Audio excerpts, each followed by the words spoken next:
Mic check, mic check. There we go. All right. You know, we always got to start off with some technical difficulties in the den. All right.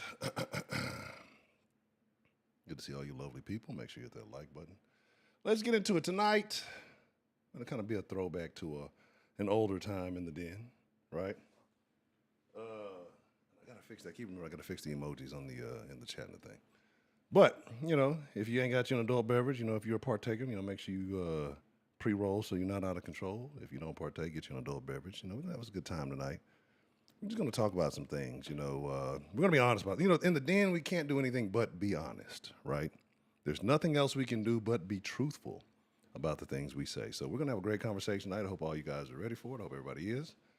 Let me kind of get into my intro. I've been working on some stuff, so just check me out, and then we'll go from there if you get my drift. What's going on right here? Hold on 1 second. Where are we at here? Okay.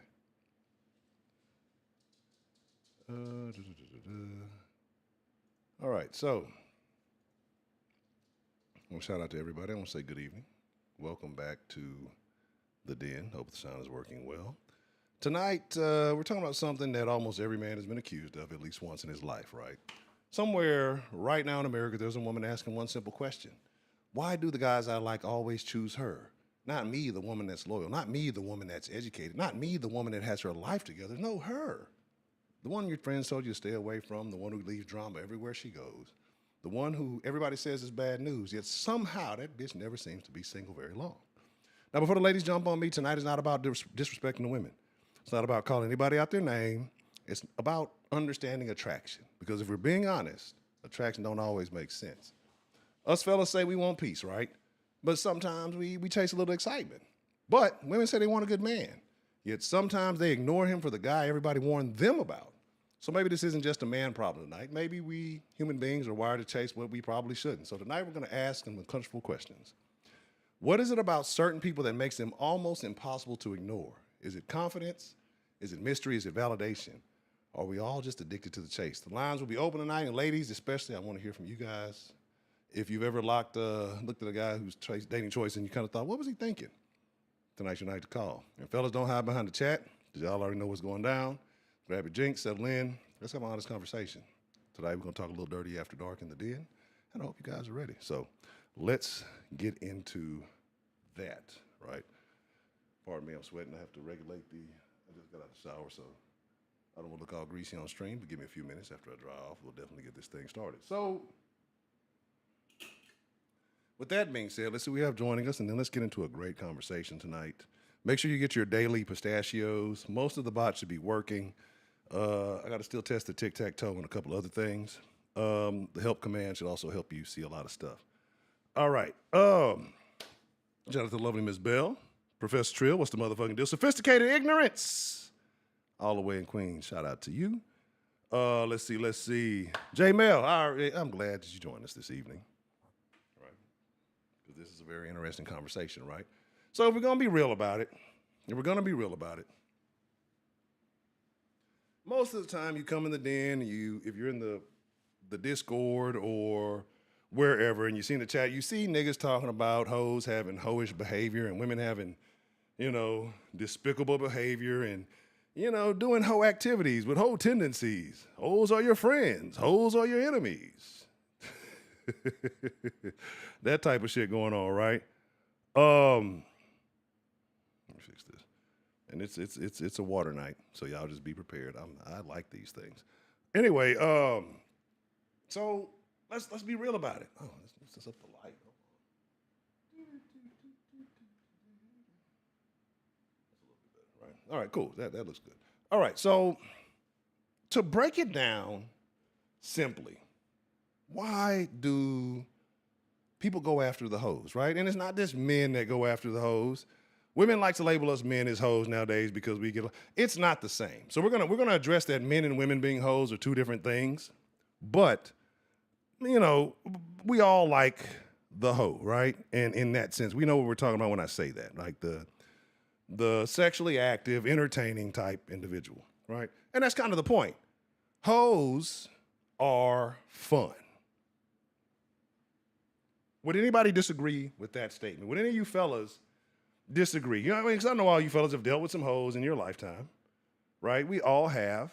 We all might still be. You know, it might just always be one tucked off in a corner somewhere doing something, being on, doing her whole activities. But, you knew that wasn't a woman that was ideal for you to settle down with, but you had a good time hanging out with her, right? Because hoes tend to revert to one thing, and that's generally sex, right? Or something sexual.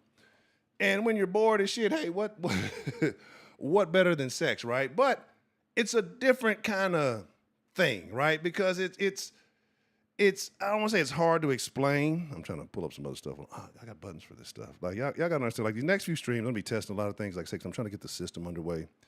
But once it's all perfectly ideal, I'm telling you, we're going to have a great show. We're going to have great things going on. It's going to be the best show you've ever seen, the best ends, ever. So you just got to be a part of it. You just got to pay attention. We have the greatest words. And so the poll's still not showing. So the poll might show in the Discord, but it's not showing in the mainstream. Okay, so we got to work on that. But anyway, right, like it'll be situations where, and a lot of times, like, so let's think about it, right? If you're ever in a real serious relationship, hoes are the best for bounce backs, right? Like that bounce back, that rebound, or whatever people like to whatever terminology people like to use for it. They're fun, right? And let's be honest. I've told y'all, like the saying in here is, I love ladies. I like hoes. I really like them hoes.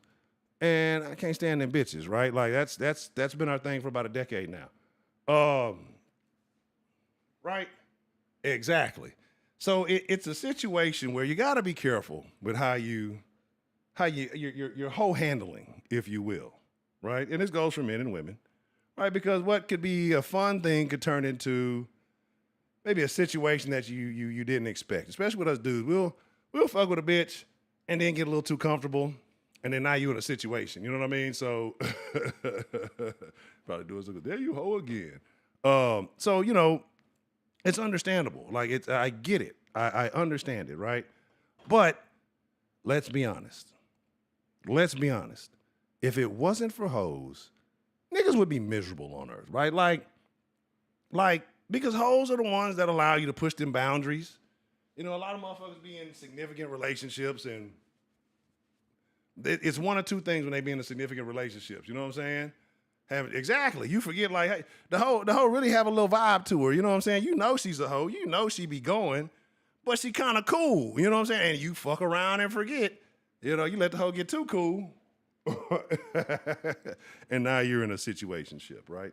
But my thing is this: it's the reason why we like these type of people, right?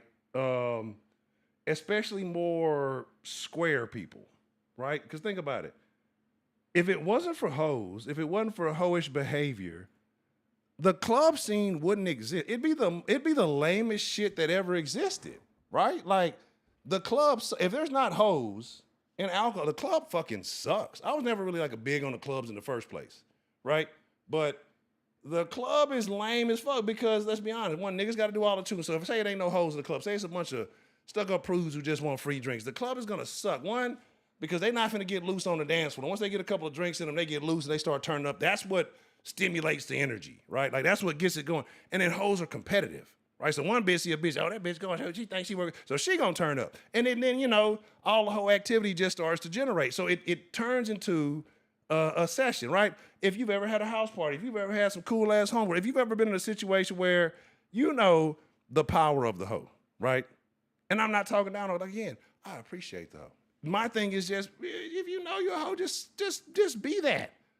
Like, it's cool these days. At this point, it's cool. Like, I'd rather a broad say, hey, I really be going, but I fuck with you, and it's cool, and I put you in a category where we can operate in that manner, versus you try to sell me some shit, some bullshit that I know ain't really what's up, and then we gotta split ways. We can always have fun if I don't take you serious, right? If there's no labels, if there's no titles, we can do whatever the fuck you want to do. It's a blast, right? But it's when it starts getting weird. Like you said, you have too much fun, you forget what's going on, and you start calibrating and putting things in places they shouldn't go. You know what I'm saying? And that's when things start getting ruined. But if it ain't for the hoe, like think about it. The stuck-up prudes in the dance, they're not gonna dance. They're gonna look at you crazy when you get behind them. What a hoe gonna do when you get behind her? Like, she gonna turn up. She gonna activate. And she don't give a fuck until maybe when the song about to wind down and she turn around and she gonna do a check. Cause then she gonna determine if this nigga she'll really fuck with or not. Like, she gonna do her hoish dances on anybody. She don't give a fuck about that. But she gonna check if it's a motherfucker like, hey, she active with it or not, right? And I don't blame hoes. I just feel like hoes are...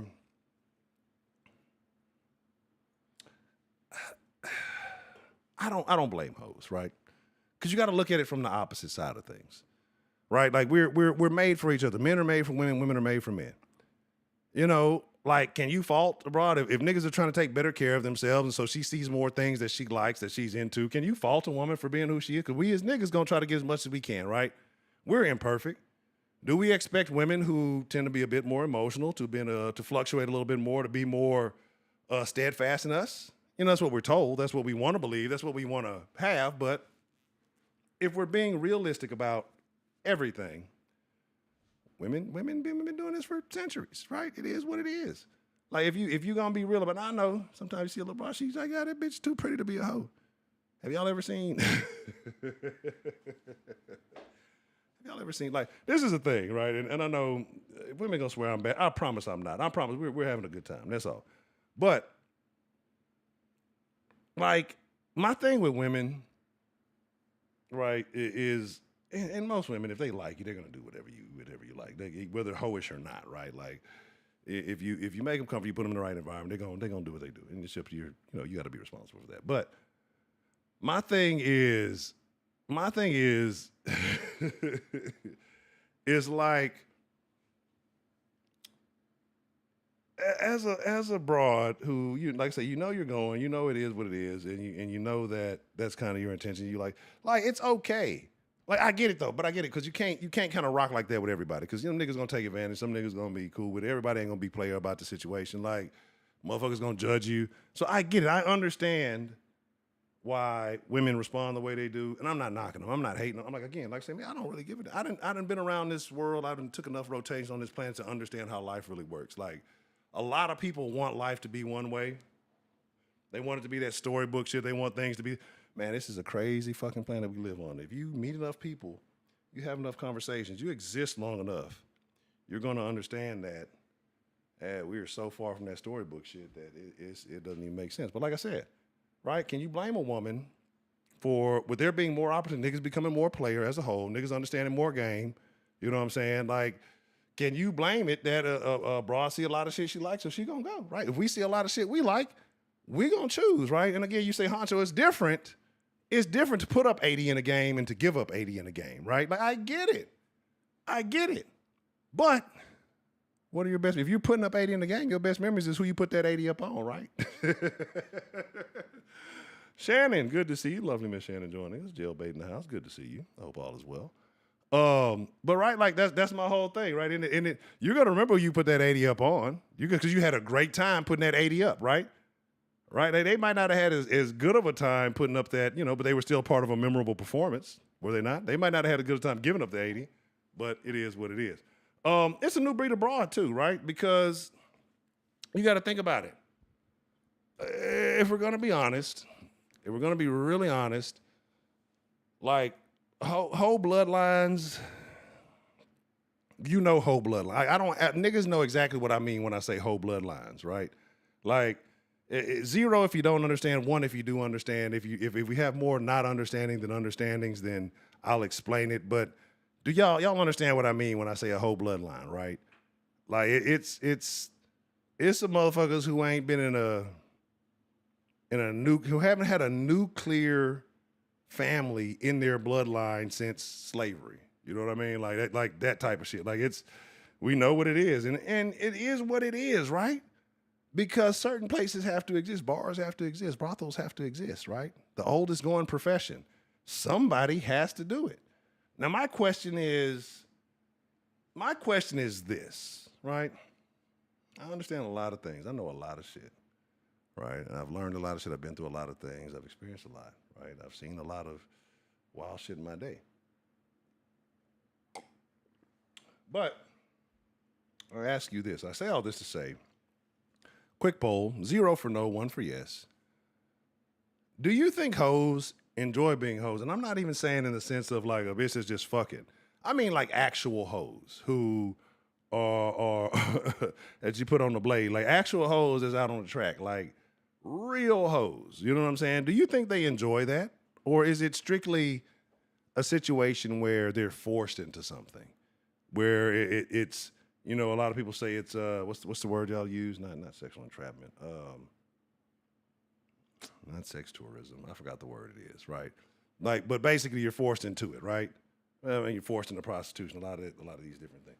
Do you think that if you think it's more forced, 0, if you think it's more willing, drop a 1. I'm gonna let the dogs in, cut the camera on, cut this fan off. Hopefully it's cool enough in here while y'all do that. And I'm gonna see what you guys think about that.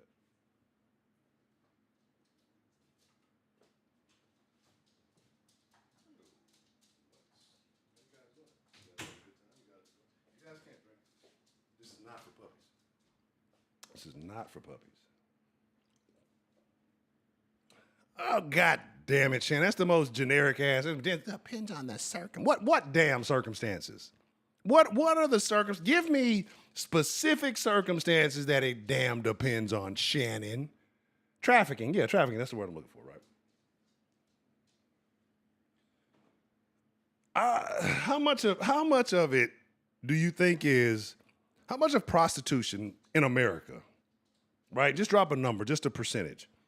Prostitution in America, do you think is from kidnapping and trafficking versus finesse, right? Like how much of it do you think is I done forced this motherfucker out, I done got him strung out, or I done kidnapped the motherfucker and did some shit like that versus, you know, we done chopped up and, you know, discussed some potential and discussed some situations and, you know, hey man, you know, hey, these are the rules, this is how shit going, and she was with that shit. She was with the instructions, she was with the guidance, she was with all that type of shit. Like, how much do you think this shit is finesse, space age type shit, and how much of this do you think is forced trafficking, that gorilla type shit? You know what I'm saying? You know what I mean? Goddamn dogs always doing something. So you say 40%? You think 40% forced, and you think 60% willing? Is that what you're saying, Shannon? Let's see, Ms. Bell. You say 8%? Is that 8? Do you think 8%? 8% is forced, and the rest is willing? Okay, all right. Because here's my thing, and I agree with J Mel, right? Like, think about this. Nobody's going and kidnapping and forcing these women to get on tape, right? Like, remember when things were down bad and the opportunity that OnlyFans presented, and how many millions of women jumped on that, right? Like when you when you look at feminism and you give women all their rights and their liberties and you don't judge. I don't judge. I'm really not judging. I'm really not hating. But it's odd that women tend to go into fields of porn and prostitution when given the liberty, given the freedom, given the, you know, removing the restrictions and the opinions of whatever they do. A lot of women tend to go in that direction. Like we've seen celebrities, right, who we thought were all right. Who's the one? I think the chick from My Name is Earl just got on there and some other broad just got on there on OnlyFans. Right? So if celebrities are willing to get on there, and these women are in their 50s, some of these late 40s, 50s, are willing to jump on OnlyFans, get naked, N-E-K-K-I-D, get naked for their fans. But these are, I don't want to say A-list stars, but people who have been on long-running shows. The little Bernie Mac girls, I think, were doing OnlyFans. Like, it's a lot of shit. Women, when given their choice, they tend to go to that. So thinking about that situation, do you still feel the same? Or do you think it's a lower percentage of motherfuckers who are willing to get into it, who are forced into it versus who are willing to get into it? I think women get off. Like, I know women get off, right? Like, they get off on being able to finesse a man out of what he got, right? And some of these bras don't even have to get physical with the motherfucker. So I think it's a higher percentage of willingness. I think a lot of things are presented up front. I think there is some hoe shit going on. Like, I'm not gonna sit there and say there's not no hoe shit going on where motherfuckers are forcing motherfuckers doing a bunch of weird shit, breaking a lot of rules and shit. But ultimately, I think there's a lot of women, because there's women who have come from fields. You say they don't have skills and education. There are women who have come from jobs in fields that require education, that require degrees. And these same women jumped on these platforms. And what you can't put past a lot of these platforms is that not only do these women perform on these platforms as quote unquote, actors or actresses or whatever, they're for hire, right? So my thing is, I think that ultimately it's a couple of things that go into it, right? Women like to be desired. We've talked about desire some years ago. We talked about it a while back. Women like to be desired. Women like to be lusted after. They like to be the center of attention. They like to be the baddest bitch in the room, right? Like they like that. They crave that. In the same way that men, will crave, they are the same way. There's no different. It's just you're flip-flopping the thing. We don't like to look at women like that. But if women are going to be real and be honest, and again, I've had conversations, I won't say denfolk women, I don't think denfolk women are going to admit that, but I've had conversations with women and lots of different women and had real just, kind of seem like, because they know I don't be tripping. I'm just like, hey, what's in your head, right? And they're honest about it, right? And I'm not judging, I'm not budging, but I'm not judging, you know what I mean? And it's interesting because a lot of it is just the opposite of what a man thinks. A lot of it is just we have a lot more similarities than we want to believe, right? But I say all that to get back to it. The title is "Why Do Men Love Hoes?" And we can flip flop the genders, call them men, but let's kind of focus on it, right? Men love hoes because hoes are a fun form of entertainment, right? Because when hoes are present, you have a high likelihood of, I won't say exposure, but you got a high likelihood of some hype jumping off, something shaking. And even if it ain't the hoe herself, the hoe got hoe friends, and she gonna put you on like your square homegirl not gonna be like, she's not gonna put you on her friends, right? No, I'm not gonna do. I know what type of guy you are. I'm not gonna do that to them. The hoe homegirl, you might even smash, and she's still gonna pass you like hey, and she cool with it because she understands what it is. She has a different view of it, right? She looks at it differently. Now, I say all to say, now it's unfortunate that they're not wife material, but they're fun, right? Even with certain situations, like I think about like strip clubs, right?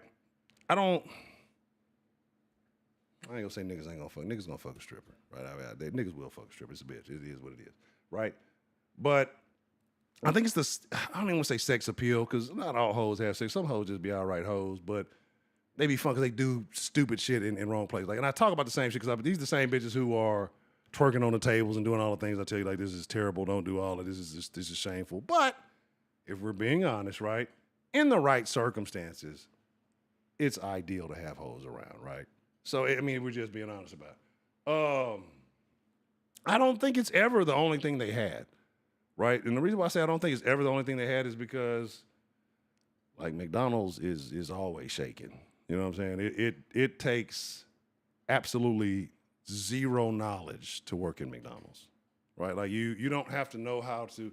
I honestly believe they could get a crew of chimpanzees. Like if they really took and like they took like 3 weeks to train them, and just kind of so they could give like pictures on the board and all that. I think that a crew of monkeys could work a legitimate, successful McDonald's. Right. And this is not to insult anybody working. I worked at McDonald's. I worked at McDonald's at an older age when I was on paper. So I'm not insulting anybody. I'm saying this from experience. Right. So there are always other options. It's just that the money isn't there. Right. And then you say, well, yeah, they make more money. Like, are they really? Are they really? Like, is the pimp making deals with the bitch? Like, hey, you got some renegade hoes that are out doing their own thing. But let's be for real. Like, if they got supervision, are they really making money? And then depending on what kind of nigga they choose up on, right? Like, is he putting them in the right position? Is he, you know what I'm saying? So it's a lot of shit. Except the ice cream machine never fucking works.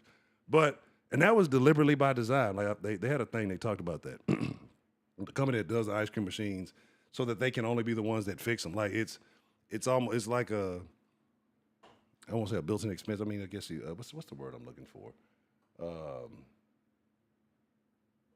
But I mean, you got, it's like fishing in the pond, right? Because you already know what you got. But anyway, so why do men like hoes? It's very simple. It's not about she's better than you ladies. It's not about that she's this, that, or, and people can be. Sometimes she's just more fun.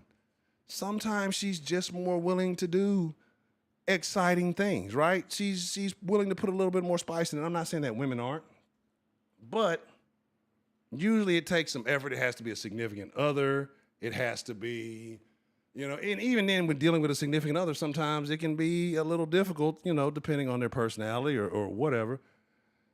Sometimes hoes don't give a fuck, right? Like they're gonna do the interesting shit. Like they're gonna do the fun things, right? And those kind of things make memories. And if you done dealt with enough of them, hey,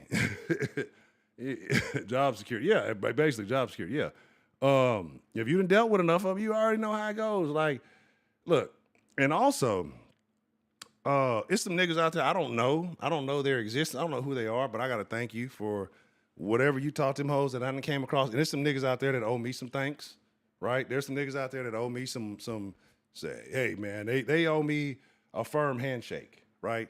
Because I passed on my knowledge and skills, and I'm sure it's getting used somewhere down the line, right? I'm sure it's getting used somewhere down the vicinity. Again, like I say, the way I appreciate, I would like my appreciation, But because the thing is, you got to think about it. Like the bitch ain't just practice some random, maybe, right? Just practice some random shit, and she just, I just want to try this. I've never done this on you, bitch. Please, you know what I'm saying? Like, never believe that. Like, as long as you don't take the hoes serious, like if you don't get like all trustworthy with them, and it depends though, because some hoes will be real honest with you. Like I said, a real hoe gonna be honest with you. She gonna be straight up with you, and you're not gonna trip because she keeping it real with you.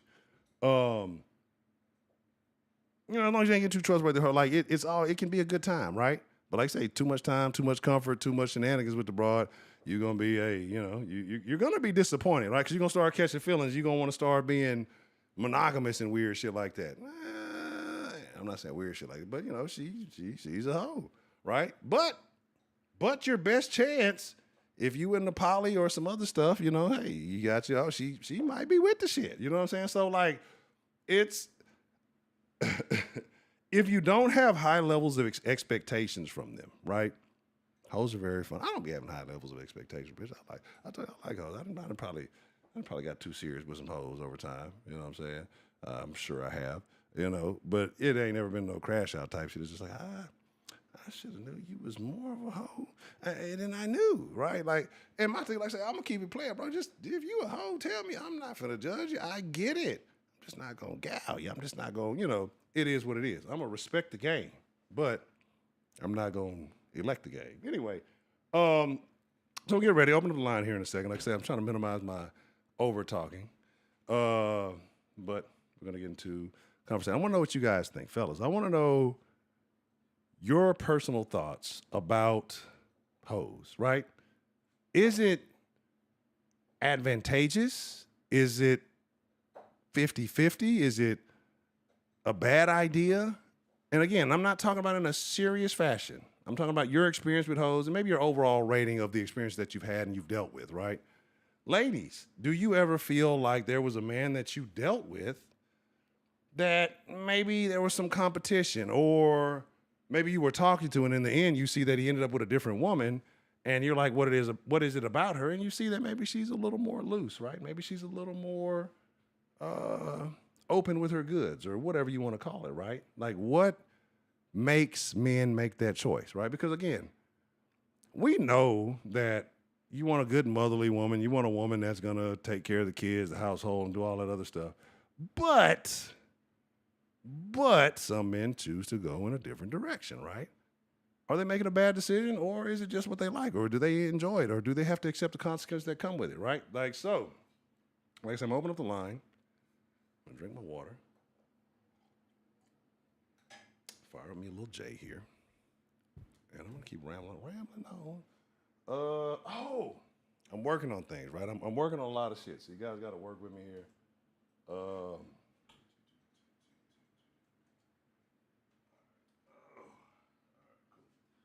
right. Y'all let me know. I got to test it. Like I've had a soundboard here for months. Like, well, basically most of the same sounds that are in the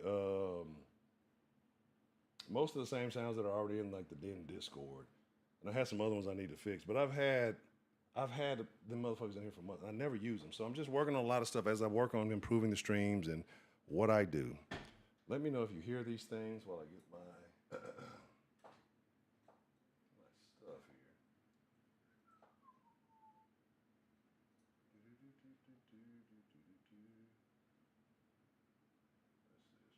That makes a lot of sense. A lot of nonsense. And let me know if y'all heard that little clip. I need to start testing a lot of stuff. Like I said, I need to start getting much more active, making much more. Oh, okay. Give me just a moment here. Let me make sure everything is in action. We'll answer this. Hold on one moment while we get this in order. Do do do do do do do do do. Let's go here. Give me just a moment. Trying to verify there's a connection. Can you hear me? Mic check 1 2 1 2. Can you hear me right now? Yeah, I can hear you. Can you hear me? Ah, excellent, excellent. Okay, good, good. Who do we have on the All right. line this evening? Joining us for the Den It's Den Bell. I conversation. figured I'd get it in and be done with it so Josh can get on and have his turn. Oh, okay. So, Miss Bell, tell me your thoughts. What do you feel about men and their proclivity to entertain the company of hoes, and kind of vice versa with women? They kind of do the same thing in their own way. If you're not looking for a traditional relationship, what I've watched and experienced is sometimes men want women as a project that they can fix. Sometimes it's just a toy they want to play with. And when they're done with it, they just dump them. So you feel that men want to fix women? I feel like that happens more the other way Sometimes. around. I think. I mean, if there's a genuine connection there, yeah, it can happen. But when it goes wrong or she doesn't fall into line, then it can become toxic. Who do you think tries to fix the other more, men or women? Oh, shit. I really don't have an answer for that. I probably want to say 50-50, but it probably tends to be, I don't know. I would say men probably want to fix women more. Really? Why do you think that? Yeah. It's, as we talked about last night, it's kind of a control issue. I think it's the other way around, personally. Right? I think that women fall in love with what they find. A lot of them like the bad boy or this, that, and the third. And they'll try to, I like the bad boy aspect, but I'm going to try to convert him and I'm going to try to turn him into this. And if they're successful in turning the man, they generally end up leaving him because then they're not happy with what he is. They want the old thing back. And if they're not, they tend to cling a little bit longer, right? Like it's a challenge, it's a project to them. That's my personal view. But again, I think that goes both ways. Mm. And I'm not saying that you're wrong about that. I'm just saying that I truly believe that goes both ways. Okay. I can't disagree with that. Okay. So, do you think that when it comes to the hoes of each gender, are men more likely to gravitate towards that, or are women more likely to gravitate towards that?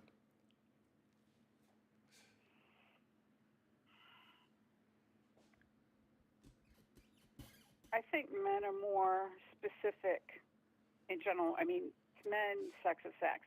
There's not always an emotional attachment. Right. With women, we can turn it off, but it's harder. Do you think the So- quality of the sex impacts the woman's ability to turn it off? Yes. For her, not for him. Okay. Why is that? For most men, it can be just automation. Not to say that they don't have feelings, and not to say that there can't be attachment, but it's a physical need for them. And as women, we take in all the emotion and all the, even if there is a raincoat, but you get my point. Right. We're drawing the energy into us, whereas men are just letting off steam, as they say. Okay.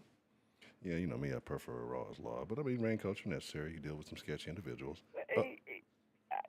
Yeah, I'm of the, safety first kind of generation. Safety first, then teamwork. I understand. What do you think is the best brand of contraceptive? Abstinence. That's a good one. I can't fault you on that one. You got me. Okay. Yeah, that is definitely. I grew up in the generation that my parents were like, "Oh, put an aspirin between your knees," and I'm going, "Wait a minute, is that for drinking? You know what I mean? After drinking, or what?" And it was like, yeah, basically keep your legs closed. That was one of those things back in the day that was said as precautionary tales. Okay. Do you think that just as much sexual shenanigans were taking place back then as are now? Maybe it's just more advertised, or maybe people are more open about it, or you think that is increased as time has gone on? Okay, as being Gen X, I can say we did a lot of stupid shit, but it never got recorded. Mm. Okay. That was one of the things about not having the internet when we were growing up, is the fact that there was a ton of shit. And I'm not saying that things didn't get recorded and things didn't happen. I'm just saying on the general level, it never saw the light of day unless somebody made proof in the pudding. Did you ever go to like a Kappa or a Freaknik or some type of Myrtle Beach party? Nope. I had spring break in Fort Lauderdale, but it wasn't as spring breaky as you think. Okay. Was there any sausage seasoning going on?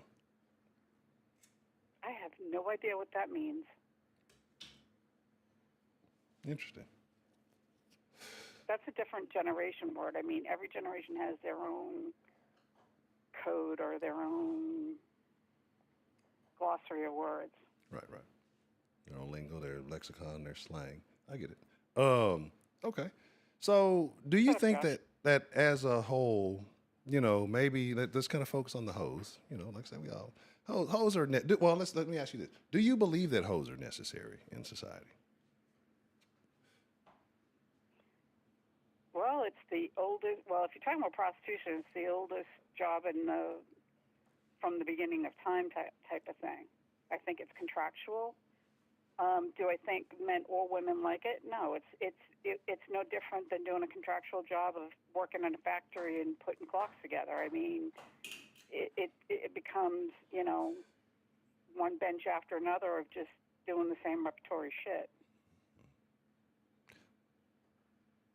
I can get it. So unless it's really personal and you make a connection, it is what it is. Right. So you don't think that people who are sex workers, for the appropriate term, they don't enjoy their work?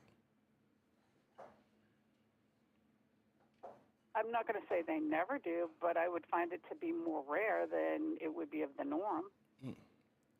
So about maybe of the percentage of jobs, how much would you like working in a factory making clocks 8 hours a day? It depends if they were like the best clocks in the world. Like if they were like top-notch clocks, I'd be kind of proud of myself. That's what I'm saying. You're going to have a small percentage of it, but it's not going to be on a day-to-day basis. Yay! I mean, and usually when that happens, that person has some sort of addiction. Right.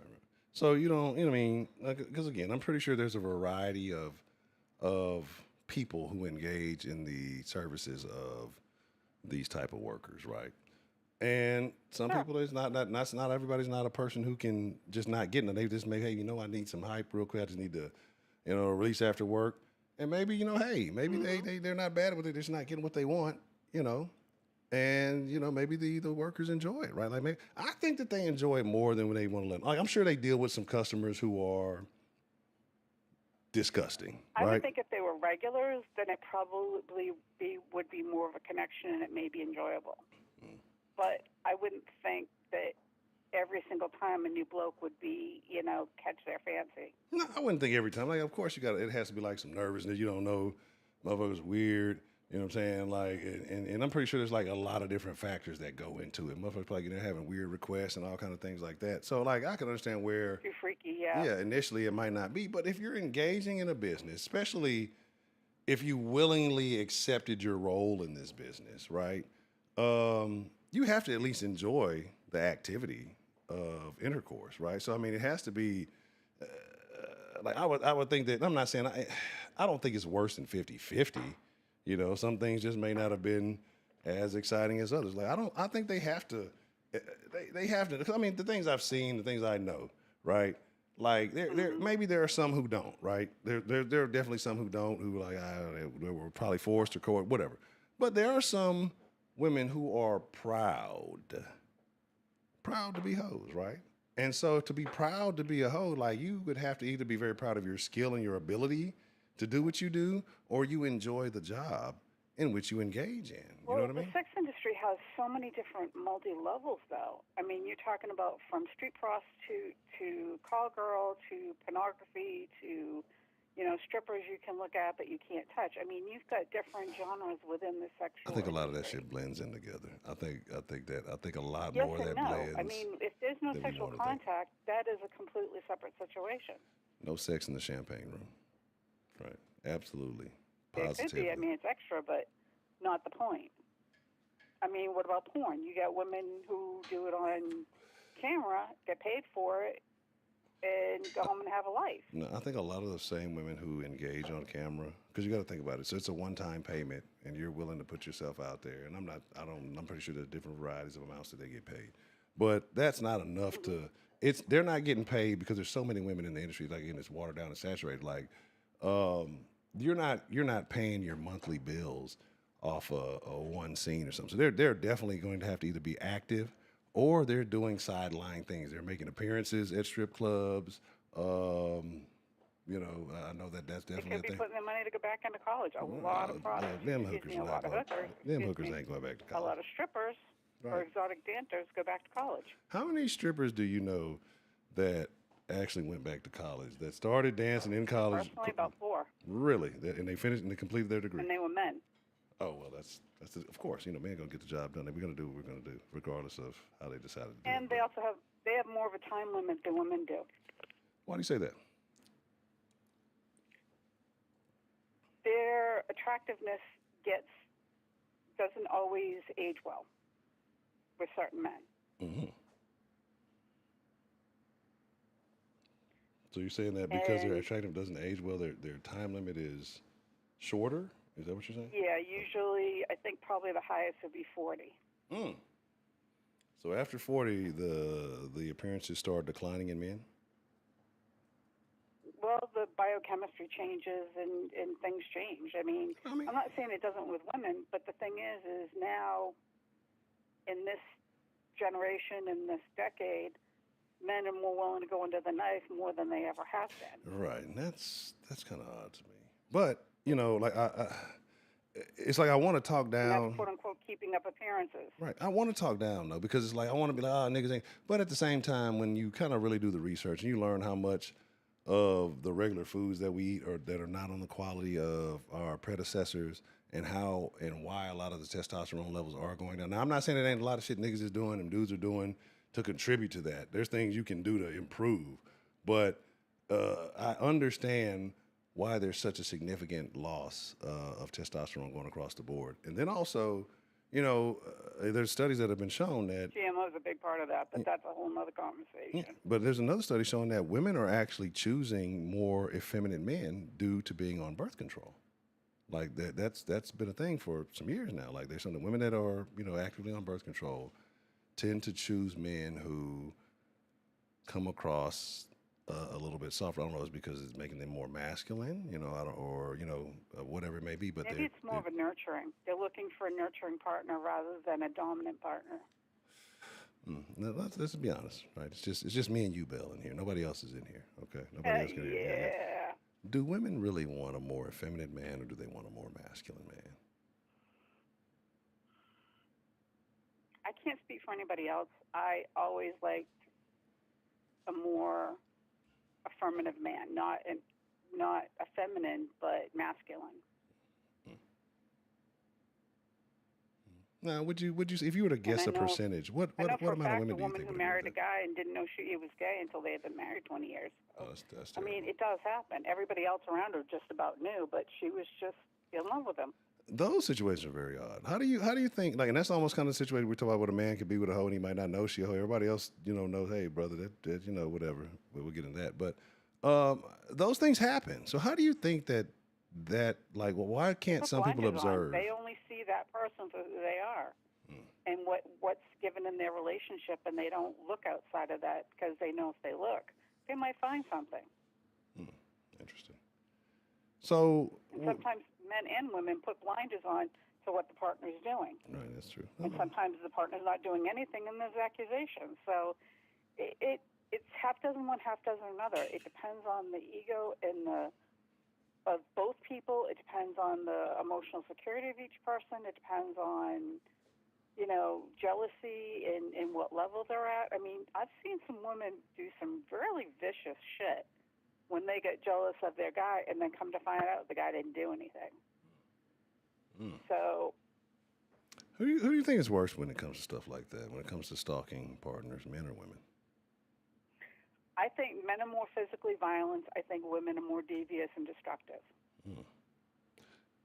Why do we dismiss women's violence, right? Because women, they know. I understand it's not as it doesn't impact, it doesn't have the power, especially when going against a man. But I mean, women are aggressive, women are violent. It's just it doesn't necessarily get Well, the when you talk about breaking responsible. windshields and sugar in the gas tank and,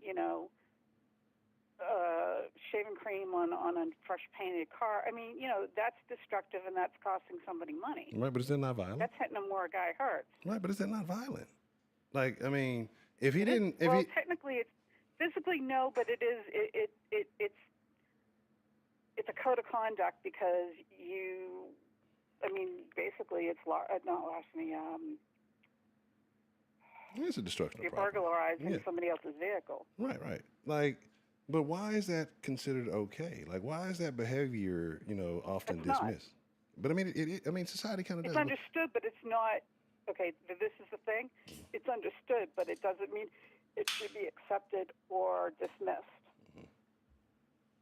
But it is though. I mean, it often is when it comes to dealing with women having bad behavior. We dismiss, and I get it. I understand why, but if we're fighting for let equality, me ask you shouldn't this. that be Do part you of think that? that it's dismissed because the guy did something so heinous No, that what she no, did in comparison was no. minor? No.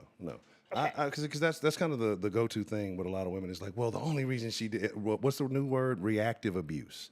He had to do Yeah, something. I just heard that one Yeah, not too long he ago. had to do something, and that's what made her do that. We're all adults. We're all grown. We're all expected to be the same, especially with women because women are always told that they mature faster than men.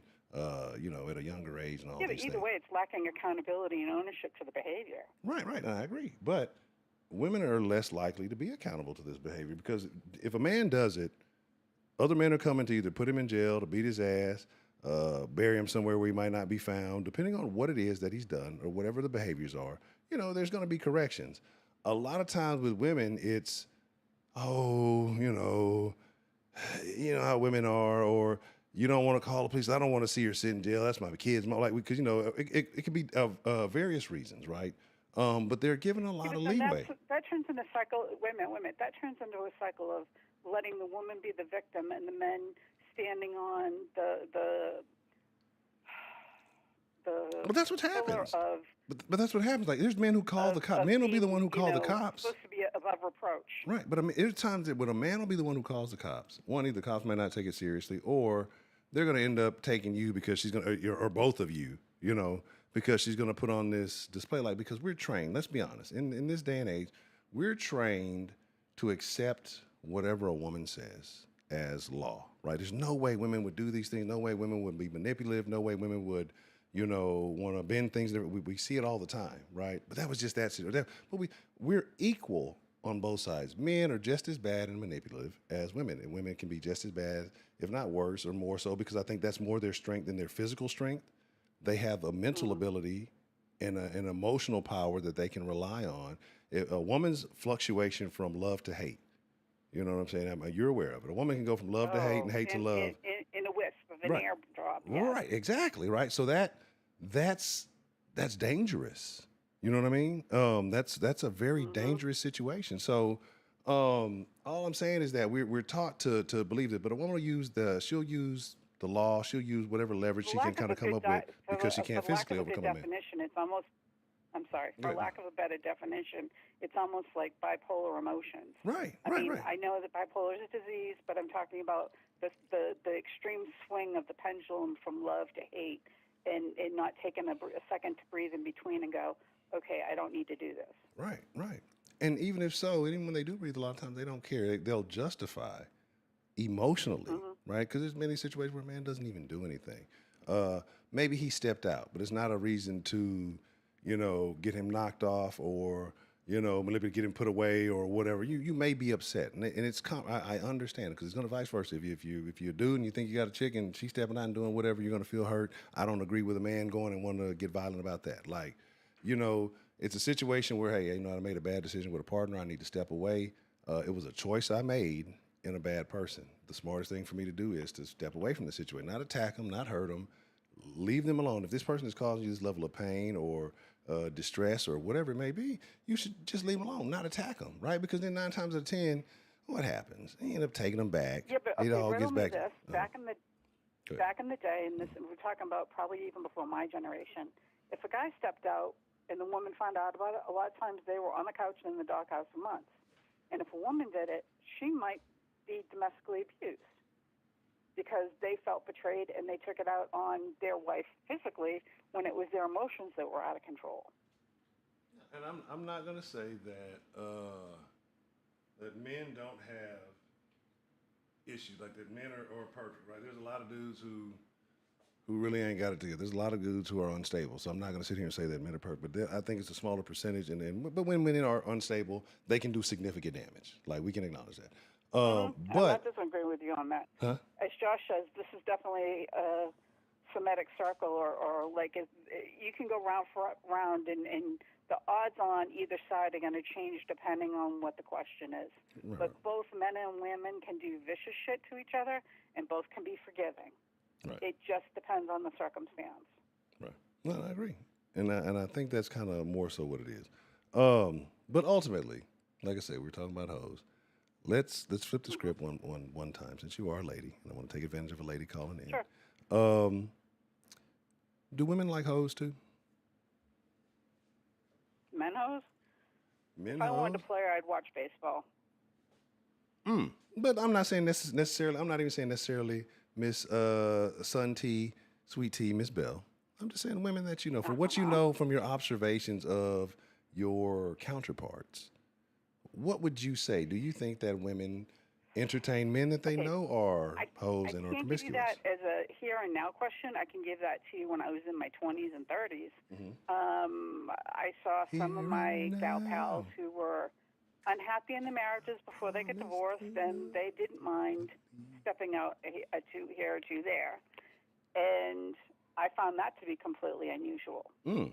But that just wasn't me, So you know, but I saw it. right. So from what you personally believe, who do you think? Who do you think entertains it more? The promiscuous version of the opposite sex, men or women? Men do. What do Because you? there's no emotional attachment. It's a service that they need to have relieved. Whether it's their ego being stroked or their body being touched or whatever, they're getting something out of it. Interesting. Okay. Do you In think? the long haul, if women are playing the long game, they're looking for ultimately a connection that's going to be long term. And that's why when you play with a hoe, you get burnt because you expected them to turn into marriage material and they never were. So, do you think women often get caught up emotionally with good D?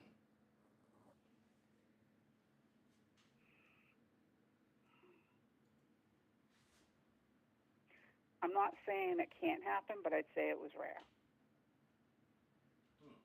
Because the personality is bad, it doesn't matter how good the D is. It's just not going to make it. It'll make it miserable in the long run. Interesting. Okay. What do you think Hey, is you a asked me. You know, I'm going to tell you straight up. right? So, like right now, what do you think is a woman's number one priority when it comes to Depends dating on in what the modern day? generation you're in. And that's really, if you're in your teens, your 20s, your 30s, your 40s, your 50s, every 10-year gap in generation is going to require, and they're going to want different things. I didn't want the same thing at 40 or 30 that I do at 50. What's the difference? What did you want at 40 that you don't want at 50? Well, at 40, I was married with kids. I mean, I was in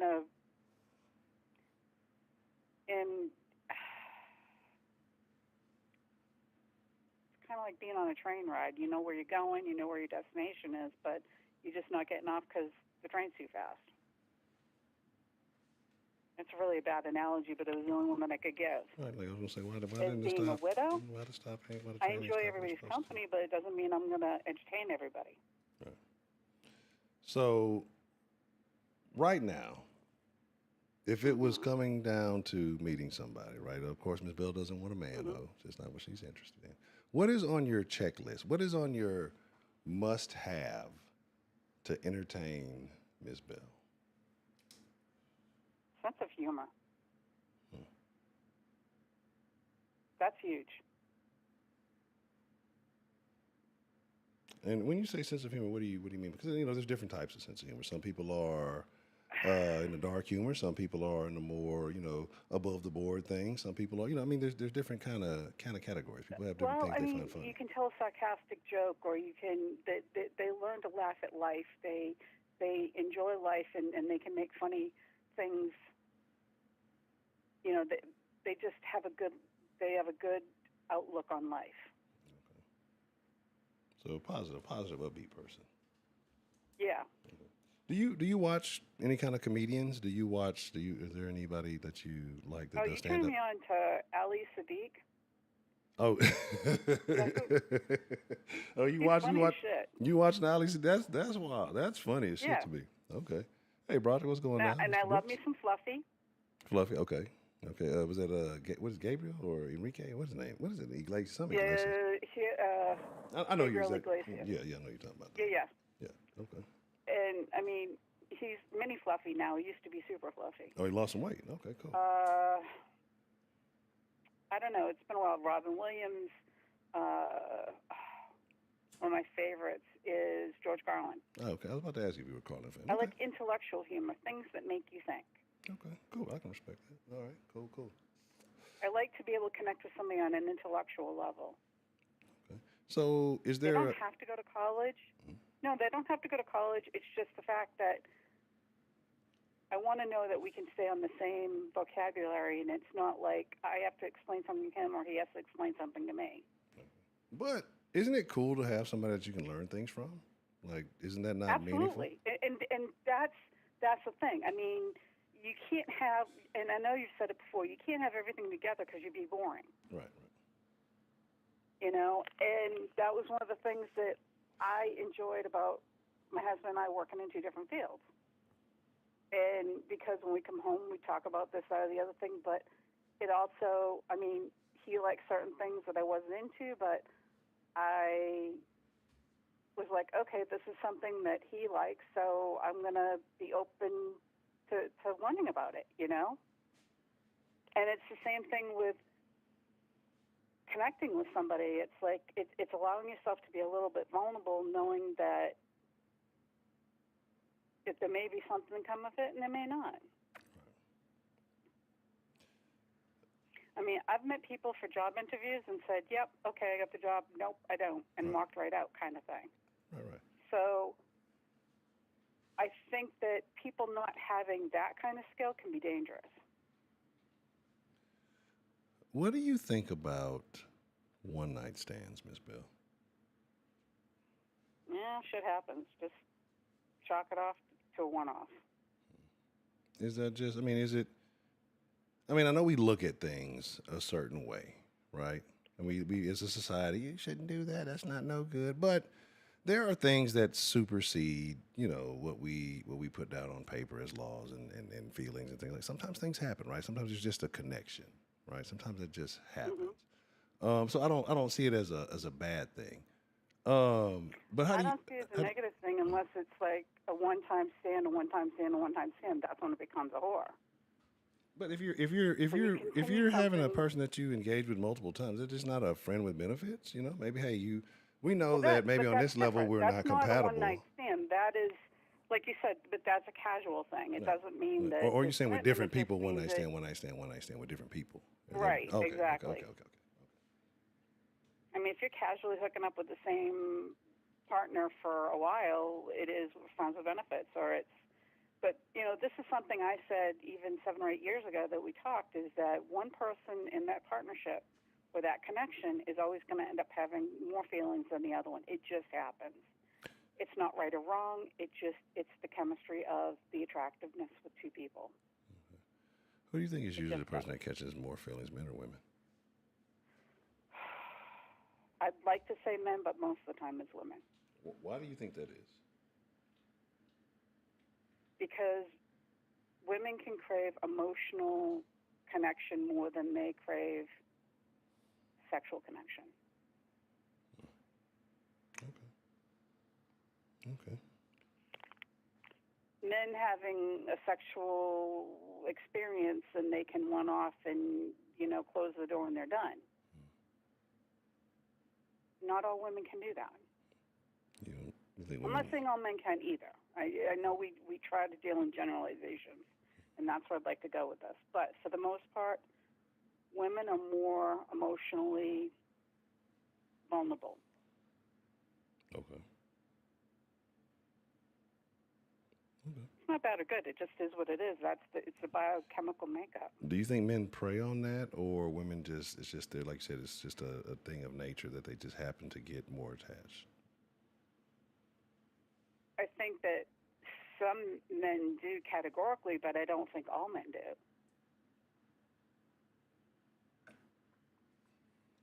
Okay.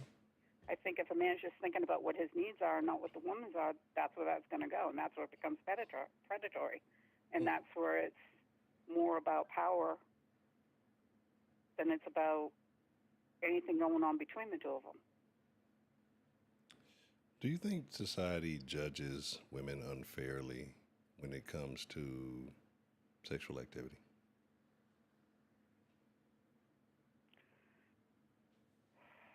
I think they used to, but I think women have allowed themselves to be trashed enough that it's kind of, I won't say it's even the balance because it never really will, but instead of staying above board, when you kind of get down with the dogs, then it brings everything down. If you're getting in the mud and you're getting dirty with everybody else, it's like you can't, not that you'd want to be in judgment of somebody else, but you can't rise above it and say, all right, I took a different road.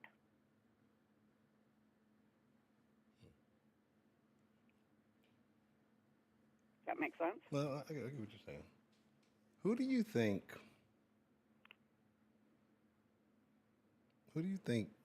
enjoys adult entertainment more so, men or women?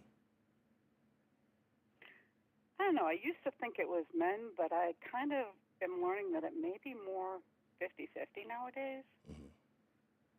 But with women having something that, I mean, they always, you mean the action is I've made that statement many times. A woman can get in the middle of the street, bend over, and it would be a line of dude. They would stop traffic, and line up because it just is what it is, right? Men are not provided that luxury. So even knowing that, why do you think there's more women engaging in adult entertainment or observing adult entertainment than maybe was in previous years, or do you think that women in previous years were maybe watching more? We just didn't think that it was the case. I think some of it comes down to the fact that there's not as much cardinal shame to it as there once was.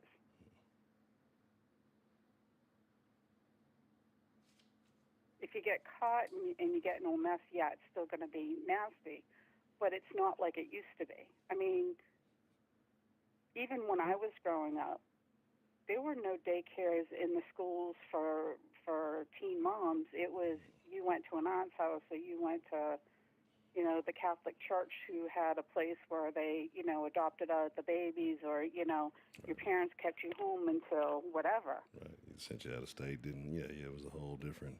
Exactly. Yeah. It was a different time. Nowadays so they have baby showers for a year, or she went to go see the cousins in the South. Right. And the shame was like right up there for a long time until it wasn't. And not to say that there's not consequences with it, but they're just not as severe as they used to be. As far as social policing, I guess it would be a good word. Do you think that's it's because a bad social policy or general public?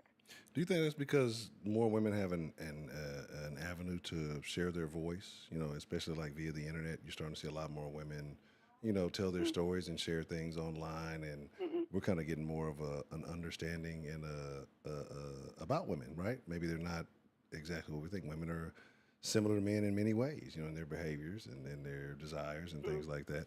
But the internet has allowed that to be shared. Do you think that maybe that more women are seeing that, hey, maybe I'm not so bad, or what I've done isn't so bad, or more women are just like me, or maybe they bought into the norm, the stereotypes or whatever. Do you think that's maybe part of it, that more women are able to support other women, or do you think just society just kind of adjusted?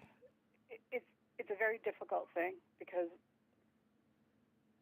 people deal with their own personal shame on their own level about what they feel bad about or what they accept and what they don't. Right.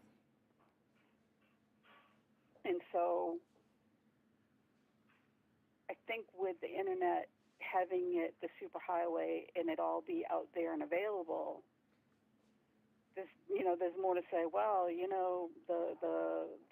the neighbors across the way, or this one or that one, and and this one and that one's doing that. So it's like, why should I treat myself so harshly about it or whatever? And we tend to, I think that there tends to be less self-regulation when it comes to that of just because other people do it doesn't mean I should. Right. But that would be judgmental, and that's not where I want to go with that. Right. But I mean, because people see other people doing it. I mean, we talk about music a lot in here. We talk about behavior. We talk about things like this is kind of the world we live in. When somebody sees someone do a behavior or engage in an act, and especially if it's something shocking, right? The next Mm-hmm. the next thing is to try to overcome that, do something more shocking, engage in something more exciting, or to take it to the next level. Like that's just people aren't going to regress; they're going to do more. Yeah, the one-up syndrome. Right. So I mean, do you feel like with what's been kind of going on, especially like we talk about women and giving them their rights, and again, I'm not talking about restrict. Let women be exactly who they are. I love it. It's a benefit to men and men like me. Let them be exactly who they are. Let us understand that exactly without trying to suppress them. But like I said, a lot of it is led to more expressive sexuality, or it always seems to lead to that, right? Um, why do you think that is? Like, why does it seem like a lot of expression for women is more open sexuality? It's the vulnerability of trusting somebody else.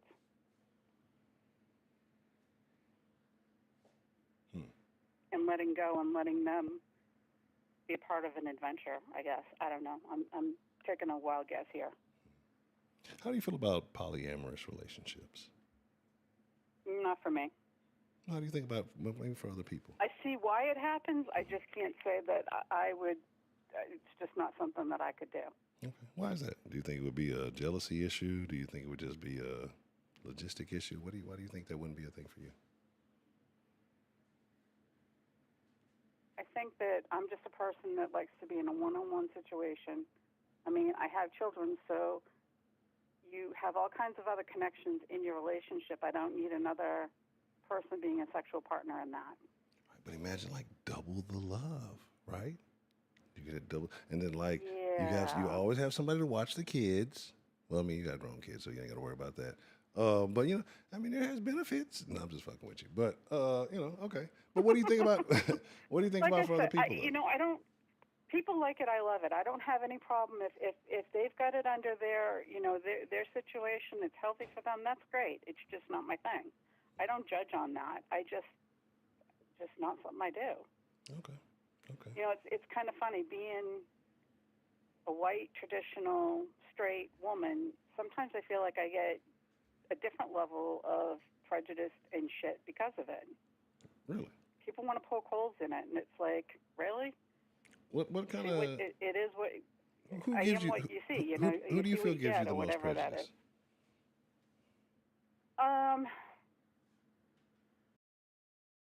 I think it just depends on the other person coming in with their preconceived notions. Because I can't say it's one of anybody or anything specific. When my husband and I were married, and that he was black, I had more problems with black women than I did white women. Did you ever have to get physical with a black woman because of your relationship? Nope. But I turned around and told him, I said, if you want them, I said, then you're paying me child support.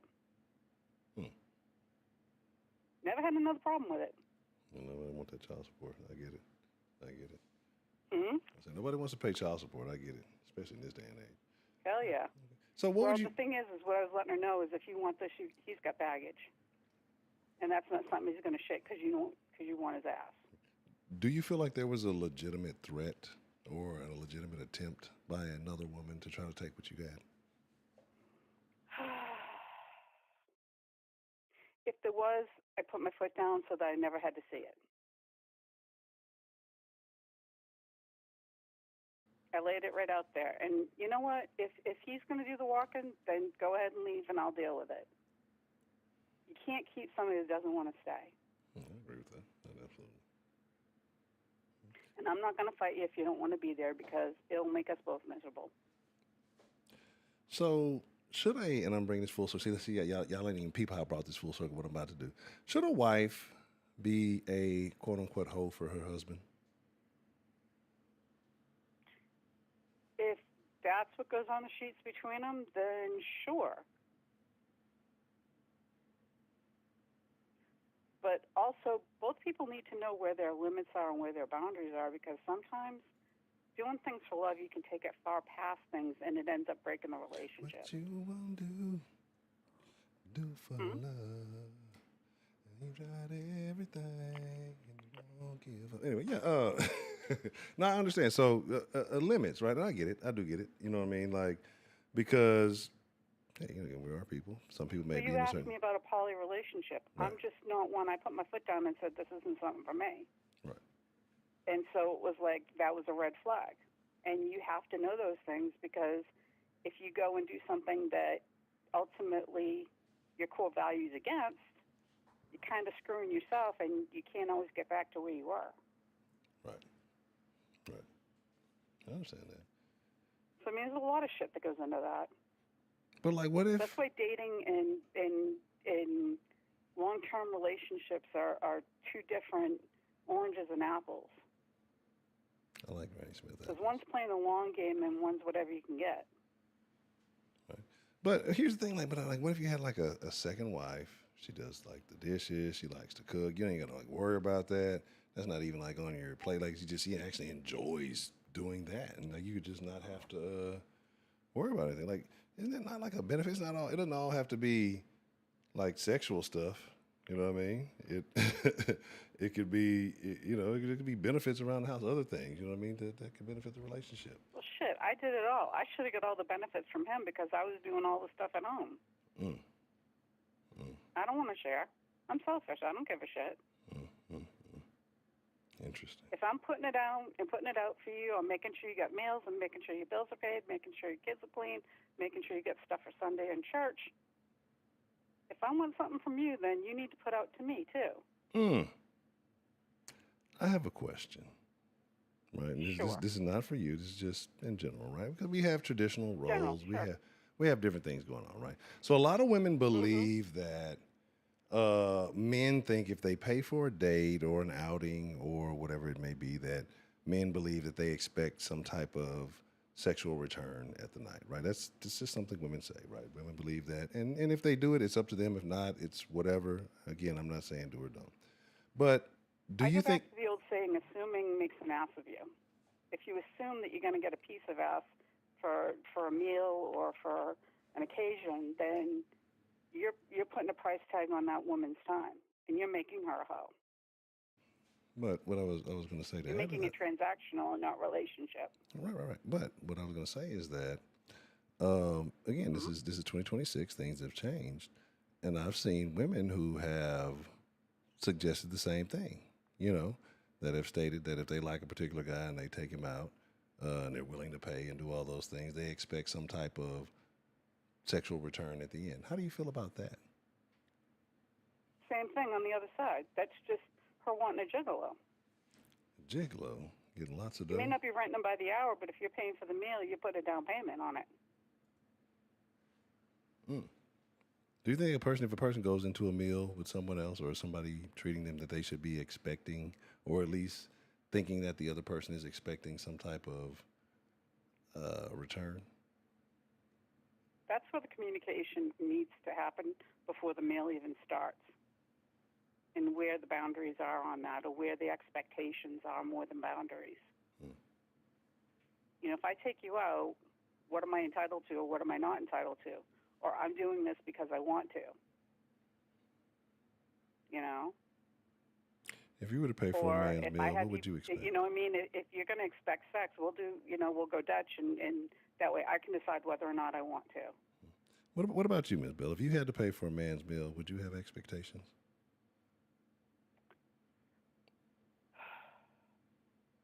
With my husband, yes, but other people, probably not. Hmm. What's the Because I generally don't go out with a guy. If I go out and it's 50-50, then it's usually just buddies. Do you think is that a going to turnoff for movies, women being having to go friends. 50-50 on a meal? Is that a turnoff for women? Do women prefer to be catered to? Some, yeah. If they're expecting there to be some sort of connection and the guy to be the knight in shining armor or Camelot or whatever the hell you want to call it, come in and save the day with a good meal and a happy meal. I mean, a happy ending or whatever you want to call it. That's kind of total fantasy. The reality is that are you going out for a meal to connect with this person to find out what you have in common, or are you going out to have a salad so you can get screwed later? I mean, What do you feel about coffee dates? Is that too cheap for a first date, or is that a good no, way to actually, meet it's people? not. I think within a coffee date, within 15 minutes, you can tell whether you have a real connection with a person or not. I've And if you heard that. both want to see each other immediately afterwards, then there's something there. If you go, yeah, not so much, and walk away, then you don't. I heard something a long time ago that said something along the lines of a woman knows if she wants to sleep with a man within the first 2 or 3 minutes of meeting him. Do you believe this is true? Yep, absolutely. Interesting. So what is it that triggers this understanding or this knowledge that that this is what you want to engage in? It's the biochemical signals between the two people. It doesn't happen with everyone. It doesn't happen all the time, but it's just when you know kind of thing. Hmm. And just because you want to sleep with them doesn't mean you're going to. It doesn't mean you should. Right. What about if there's a guy? You can be attracted to somebody but never sleep with them. I understand. That happens. But And what if women do there's? that more often than men do. Do you That's think? when men screw up, is because you kill the fantasy. How? There's some people you just shouldn't sleep with to find out that do. But I mean, how do you know if you don't know, right? Like, and again, for men, it depending on the situation, it can kind of be a one up. It's like, well, I still hit, even if it wasn't good for the women. See, women. Here's my thing: women make it bad on themselves, right? Like you just mentioned, the fantasy. Because with women, it's not even, it's not really a physical thing. It's mental with women. When you can tap into lot the of them, right mental yes. state, Yeah, a good it- lot of them, yes. Some yeah. of it, I'm not going to say that it's not physical, but Right. a good lot of them, there has to be a mental connection. Right, but I mean, like, and that's my thing though, and women like the idea of the fantasy. That's why even when mentioned the going out of town, that's part of the fantasy. I went out of town. I went on a cruise. I did, some ungodly thing, but I still have that fantasy. It's like the books. Like this is why I say women are worse than men, right? Because This is men, living out the Harlequin romance. Is that what you're talking about? something like that. There's worse ones now, but women will read those yeah. things openly and in public, at the gym, on the treadmill, in the grocery store, line, or waiting for a drop off or a delivery or whatever. And these things, if you really look at some of these, they're just verbal pornography, right? Like it's Oh, you mean like 50 Shades of Grey? We used to call that wife porn. right. I mean, and again, like I said, I know the title. I know that there's been I've never read, I've never engaged in it, but yeah, like things like that. Women made that popular. They said it was so popular at one point in time that they were replacing Bibles in hotels with 50 Shades of Grey. Like that's how serious it got. That's Yeah. crazy. You know what I mean? Like that's a crazy thing, right? So when I look at things like this and I see things like this, I wonder who's really, more deviant, right? But I get it when you're suppressed and when you're kind of looked at like you can't do these things. It's not like you're not human. It's not like you're not, You Okay, know, wait a minute. Let's back to step. You said 50 Shades of Grey was being substituted in for the Bibles. right? Now, who's to say that the men weren't putting it in to prime the women because once the women were mentally ready, What? that was the availability. I'm gonna tell you something, Miss Bill. Right? In my life, I've done a lot of shenanigans.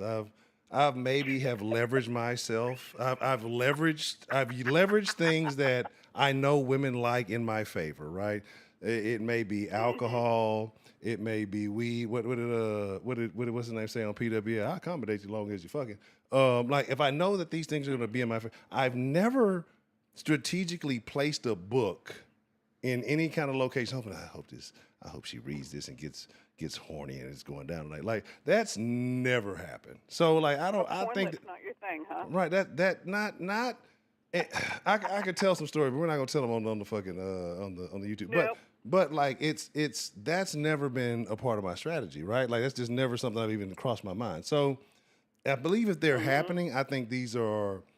I won't just say affairs. Women know what they're fucking doing. Women are crafty. I'm not, again, like I say, I believe that they're mentally equal, if not superior, sparring partners with men because we have a deficiency because we tend to give them the benefit of the doubt. It's a select few men who really just understand the nature of women and stick to that understanding, right? And it's a very small percentage. But I believe that's just women who were, I think the hotels were doing men a favor. Hey, if she booked the hotel and she waiting on you, is she gonna read that motherfucker a little bit? But the hotels have, well, it depends if it's a hotel or a motel, Holiday Inn. It depends on where you're going because motels got the shenanigans on the TV already. So and women engage in shenanigans. But Zane, oh man, look, what was the Zane shit? Zane had like a show on one of them on one of those channels. Like Zane was a big thing for black women. And did Zane do Coldest Winter Ever? Zane, I don't know if that was Coldest Winter Ever, but I remember being in high school. And I'm not familiar with the names, though. That's new to me. Right. Every chick I knew, whether it was that kind of conversation, we was just cool. If it was, after high school type situation, whatever. Excuse me. Every chick I knew was reading that book. In different classes, they be in the book reading that shit, and I didn't know what was in. I had no idea. I don't know.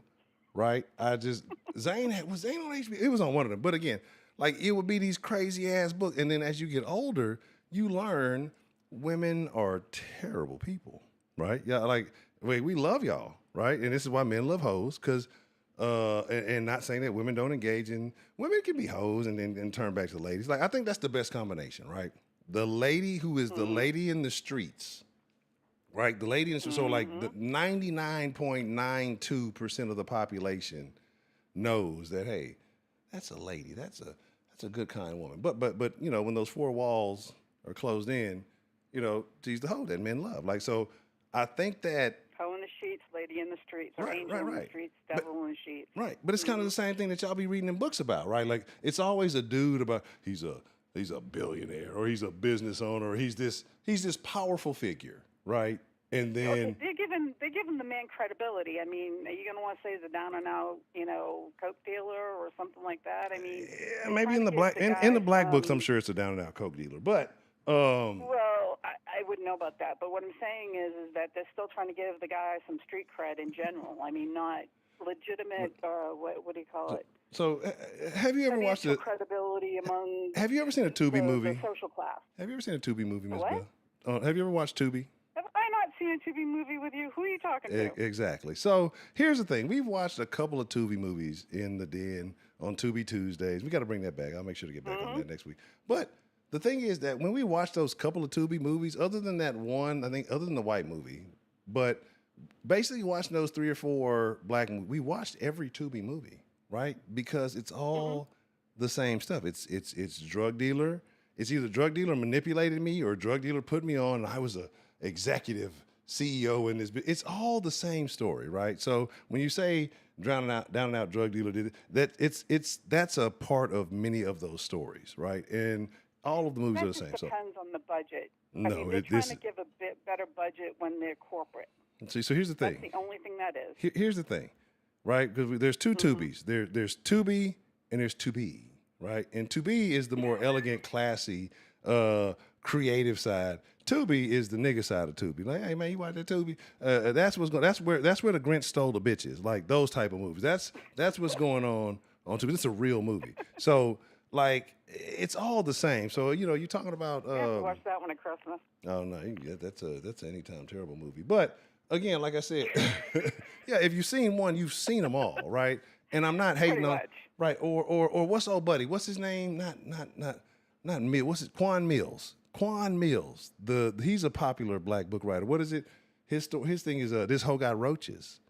Or the grandma, not the grandma next door, that grandma's a thought or something like that. And these are books that are selling, right, in the urban community. And again, I'm not knocking it. I'm not hating on it. That is a whole genre I'm very unfamiliar with. Right, like hey, I'm just saying. I introduce y'all to something new all the It's time. not a problem. I'm always learning.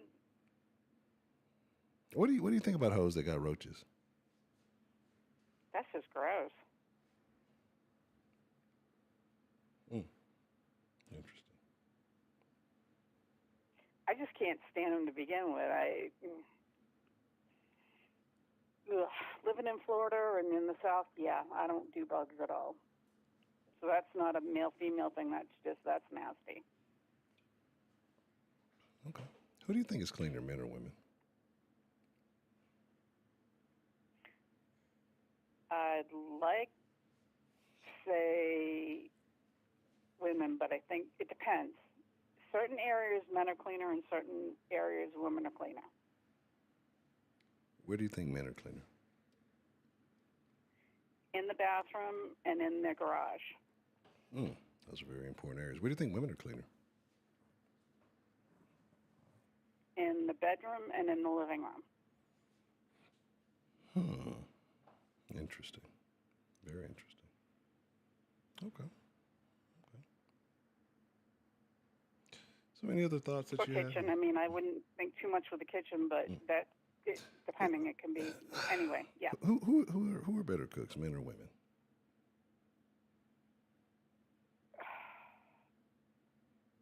Honestly, it just depends. That's an individual thing, because I've known some really great cooks that are men, and I've known some really great cooks that are women. So I think that there's definitely an evenness on it, but I don't think that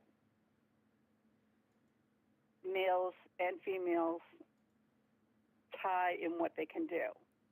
I think it's more rare for a woman to exceed in like the barbecue circuit, and with men they're getting more and more into pastries, but you don't always see them in that. So I think that certain culinary arts has its own genre of who does what. Of all the people you know that are quality cooks, comparing them all, if you were to rank the number one, is it a male or female? Female. What does she specialize in? My grandma, she was a home cook. Did she teach you some authentic Italian recipes? Nope. She was the one that her and my grandpa had a farm. Oh, okay. So everything was farm to table. That's the best way to do it. So, are there any recipes that you learned from her? My dad's family, they were Italian, so that my dad was a good cook on the Italian stuff. Are there any recipes that you learned from your grandmother? Yeah, actually, there's quite a few. My favorite one that she used to make was, homemade chicken soup is probably the most common, but trying to think. I don't know. Every time I walked in there, she had something on the stove, and it always tasted good as kids. The only thing she made that my sister and I absolutely hated, but until we were about 10, we didn't know, was she made us liver and onions. Liver and onions? What's wrong with liver and onions? Tell us it was steak and onions, and we just bought it. What's your beef with liver? It has a metal taste. It tastes the iron and the metal in it. Yeah, it's healthy for you. It's good So stuff. Like it's a taste thing. But my dad loved it, so my grandmother would make it for him. So do you I'd still probably make say those? Do you still make those things to today? I haven't made that. I do make corn chowder. I make seafood chowder. The chowders from New England. Yeah, I still do all that. And the Italian food I do. But I make gumbo, and in fact, I just put on red beans and rice yesterday. Hold on. Gumbo. Mhm. Okay. So I made my first gumbo in 2006. 2006. You It said. was just before or just after Hurricane Katrina. So that's about 20 years ago. Who instructed you on your first gumbo? My husband and I made it together. What do you remember the His mama ingredients? taught him, so he taught me. Oh, do you remember the ingredients in which you used or that you currently use in your gumbo? Well, you make a roux first, which is equal part fat and flour, and that's probably anywhere from 20 to 40 minutes on a cast iron pan. And then it's the trinity, which is the onions, the peppers, and celery. And you can either go chicken or seafood. And you either do one or the other. You either do okra or you do what they call filet, which is sassafras powder. One or the other. You don't do both for your thickener. And then you do it over rice. Yeah.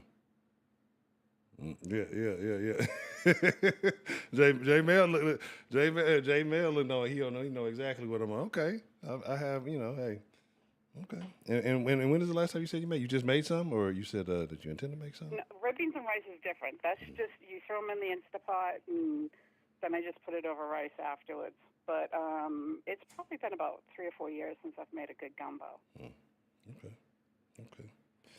All The right. easiest actually to make is a clam chowder or a seafood chowder. Okay. So once we get this all figured out and we get the Den Show RV tour going, we gonna stop by Bell and we gonna get some gumbo. We gonna send the money. We'll cover everything. We gonna cover everything. We gonna pull up, eat it on live, and see what's really going down. Cause I mean, hey, if you know, the verbiage sounds. The verbiage sounds very. They always had me cook for events. When my kids had fundraisers and everything else, I was always asked to cook. When we were in church, I made legendary brownies. We used to call them kitchen sink brownies. Right. I don't know. Look. So I just don't have the need to do it, and I don't have to do it. So I can do it. Bill might be a sleeper agent, y'all. We're gonna have to talk about this in the Discord. You might be a sleeper agent. I've just come to a conclusion about something. We're gonna talk about this in the Discord. Playing a sleeper agent, I don't get that. Yeah. We'll talk about this in the Discord. That's more of an appropriate conversation to have. That. Tell Josh that's not a recipe I heard. That's one that I prepared. Ooh,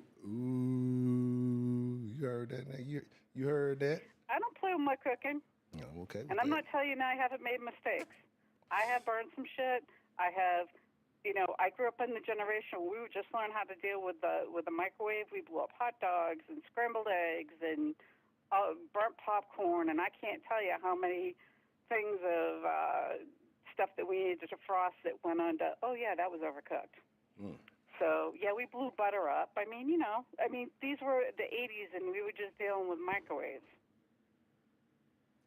Do you think the 80s microwaves were more radioactive than the modern microwaves? I don't know. I think it's probably about even. By the way, what the fuck is a sleeper agent? We'll talk about it in the Discord. You just mean.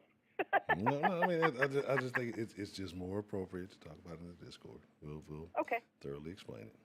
And I know some things need to be handled off air like that. Right. It's just, some things are for, everybody wants to participate in the conversation. Some things are. And not everything is for everybody's ears, just like kids were told. Right. So, yeah, absolutely. We'll definitely talk about that. So what's the next topic? I ain't gonna tell. We're gonna come up with something for tomorrow. Because tomorrow being a holiday, we're gonna have. Tomorrow's the 4th. Aren't you going to do fireworks? No, I mean I can I'll probably be able to see fireworks from where I'm at, depending on if I know. They had them tonight. That's why I had to get off because I couldn't hear over the fireworks going on. I don't know. If I know urban folk like I know urban folk, yeah, I'll have a good view, manana. But like I said, I want to. There you go. I'll probably still go live tomorrow. Just kind of getting back in the groove of things. I still got a few things I got to test within the system. I'm really trying to work on getting it to where it's efficient and effective. So we'll be live tomorrow. Like, why not? I mean, And I'm gonna play Mama for a second. Don't forget that frickin' notebook. oh, I mean, yeah, because I noticed that some of the things in the bot weren't working correctly. So I'll be definitely working on those things. I'm jotting down a couple of things. Once everything Look is at good, it as a pre-flight checklist. right? Oh no, this little. I'll talk about it in the. Again, like saying for everybody, because people might be listening. But I'll talk about it in the Discord. Sorry.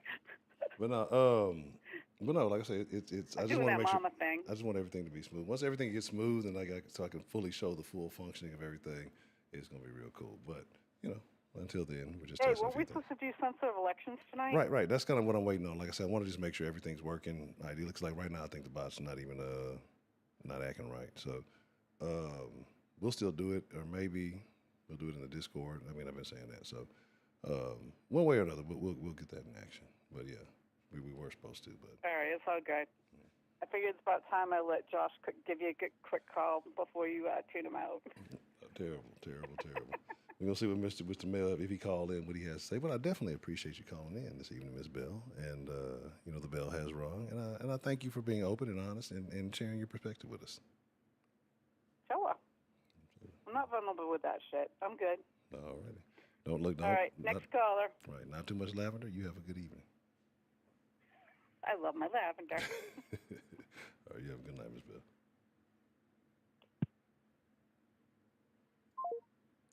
Shout out to Miss Bell. Shout out to everybody in the chat. Man, look. Oh yeah, that's what I'm saying. Like honestly, I might be outside, but it probably wouldn't be smart to be outside. The niggas gonna be like same thing as last year, same thing as New Year's. I love my Hispanic brethren, but the Hispanic folks, y'all like to really start. Y'all started like Christmas till New Year's. You know what I'm saying? The Hispanic folks go from Christmas until New Year's, and then they just, they turn up. But I fuck with them. You know what I'm saying? Like the SAs know how to party, right? They're gonna turn a kid's birthday party into a real event. Don't let it be a boxing match, especially like a Hispanic fighting on Cinco de Mayo. Is gonna turn up like Hispanic folks can turn a regular day into a holiday. You know what I mean? Like you should just be celebrating because you want to celebrate. It shouldn't be because of any goddamn holiday. But yeah, you might have to be careful. Depending on where you are, you might want to be cautious because everything you hear isn't going to be fireworks. It's going to be other types of fire ring, if you get my drift. But yeah, so like I said, a lot of things going on. Uno momento, por favor. What's the motherfucking deal? Who we have calling into the den this evening? Man, they'll have to be on that ladder. That's the course. Oh, they say Bell was on the left. Nah, not this evening. Shout out to J Mel. What's going on, sir? How you doing? I think right at the end, she hit her took her a whiff or two of that ladder right before she hung it. So let's address the elephant in the room from that last call. You being a Southern gentleman yourself, having ties to the boot. I mean myself as well, you know what I'm saying, being a Texan, but having familial ties to the boot and, other connections. She mentioned a thing that we find sacred in this region, and that is gumbo. Now, we're going to talk about hoes, but we got to address the gumbo first. What did you think about Miss Bell's description of her recipe for gumbo? Like I said, she definitely heard the recipe before. You know, whether she could execute, that's to be seen. I can't just go off what she's saying. But she sounds like she can, you know what I'm Right, saying? right. Like So, you know, I'm gonna give it a. we're I'm gonna gonna. pull up. We're I, gonna pull up. right, right. Like I'm gonna say it had like it felt like the delivery was smooth to me. It's, Right, like it right. was a It recollection. sounded and it felt right. It felt like a Right. recollection, like okay, like she was standing in front of stuff and putting the ingredient. So I felt like maybe she has experience in this. I Might have be some become validity. Yeah, might be intrigued. some validity to it. Right, right. Like I am intrigued. I need to know now. You know what I mean? For some people, they just got a good mouthpiece, bro. You can't be fooled with just because it sounds right. Right. No, I definitely I done understand heard that. some people. Man, hey, Yeah, she might be a chef with them words. oh man, a word salad, not that. But so here's my thing, man. So we talking about hoes, right? And we were talking about why, it's hoes of both genders. Women know when men are male, promiscuous males, right? But Correct. ultimately, we're kind of talking about female hoes and why men oftentimes make bad decisions when they do have options for good women in their lives. They may tend to gravitate to the hoe or spend more time with the hoe before they decide to want to, settle down or whatever. What is it about the hoe? And again, this is not a disrespectful thing. This is just to understand the type of woman we're discussing. Type thing. It's a real thing. Right? Yeah, it's a real thing, right? Yeah, Right. What's happening? Oh, well, Reverend Brooks, we're talking about why do men love hoes, right? And then in the sense of we're being real about it, right? And I know you're a changed man. I'm not saying you do. And we all have to go through our reformations, but why in a lot of instances, we look at the rap music, we look at the stuff. Why do men gravitate towards hanging out with women who display more hoish behavior, right? And my thing is this: ultimately, if you're into that because it's fun. If you're not ready to settle down and be a papa and all, it's fun because it's unpredictable. Like you don't know what you never know what's happening next. But again, you know what the likelihood of what's going to happen is. But yeah, what's your thoughts on that, Mr. J? Man, we gotta understand that the club now, which is where the whole activity really happens. Right. The club is what the brothel was back then. That was the club. So because of societal norms shifting, the brothel just shifted as well. So now it's not straight up everybody fucking in the room with the music on, but the music's still going and the drink's still going. But you gotta be able to get her wherever you're gonna go to fuck her. But that part's on you now. Right. You see what I'm saying? So things just change. But it's still the same from certain aspects. Right. The club culture has definitely shifted a lot from what it used to be, and I blame social media for that, right? Because well, that's a whole different conversation. Right. Because back then you had to stand out a little bit. You had to show you was working with something. Back in the day, it wasn't just too off the wall for a nigga to dance a little bit. Because that's the shit the hoes fuck with. Okay, he got some moves. He got some moves. He might be, he might be able to do something horizontal. He might be able to do something. Right. You know what I'm saying? So my thing is just like, hey, nowadays it's weird because if you dance or go have a good time in the club, you end up on social media. Look at him; he's enjoying himself in public. Yeah. Like it's weird. You know what I mean? Like they go and they stand around. They buy some sections and just stand around. Like. And look at their phone. Right. You know what I'm saying? Look where I'm at. Like and again, that's why I say I feel sorry for some of these. But see, that now it's shifted again to now the brothel is the end. Now the brothel is the beginning. And it's more one-on-one. Right. Do you think prostitution should be legalized? Over the internet. I mean, low-key it is already. Certain aspects of it is legal. We got to just start being real about what prostitution is. Selling your feet pictures is prostitution, man. You are a foot prostitute. I know you don't want to hear it because you don't think that's it, but that nigga is about to go bust loads all over to your feet. So it is prostitution. You know, and that's the problem. Like they over there they're doing the feet pictures thinking, oh, it's not. No, it's still the same shit. It's just levels to it, like anything else. Like, is it full out? It's still a form of it. Right. You selling your body. Right. So, I mean, with that being said, it's like if women can legally do that on the internet, then isn't prostitution basically legal? Yeah, I mean, yeah, and they're doing way more than that on the internet. I mean, if you're selling videos of yourself, right. might as well be selling it straight to the person. And they do that too for some of the fans, like they most high spending fans. Right. We meeting up with these hoes and fucking them for another 10 bands.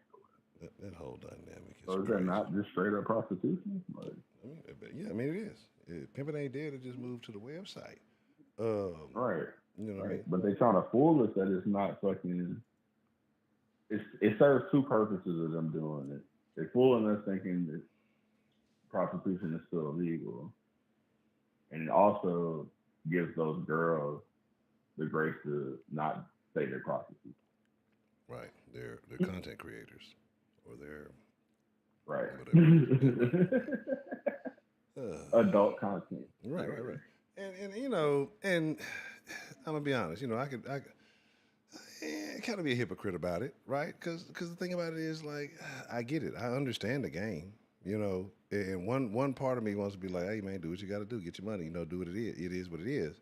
But at the same time, the other side knows the detriment, the real cost that comes with engaging in that and the road that you tend to go down. Sometimes, yeah, people do the right things and fix it, or some people really have a plan. They stick to it. But most people are not strong. Most people are not stable. Most people are not. Yeah, and they're going to get sucked into a rabbit hole that they may never recover from. Right. So it's. But to be fair, most of them that end up like that was already in a rabbit hole. This was just part of the rabbit hole. Like they was already fucked. That's how they ended up over there anyway.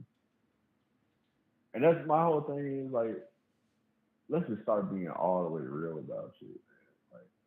Like how you feel about it. Let's just say what it is, man.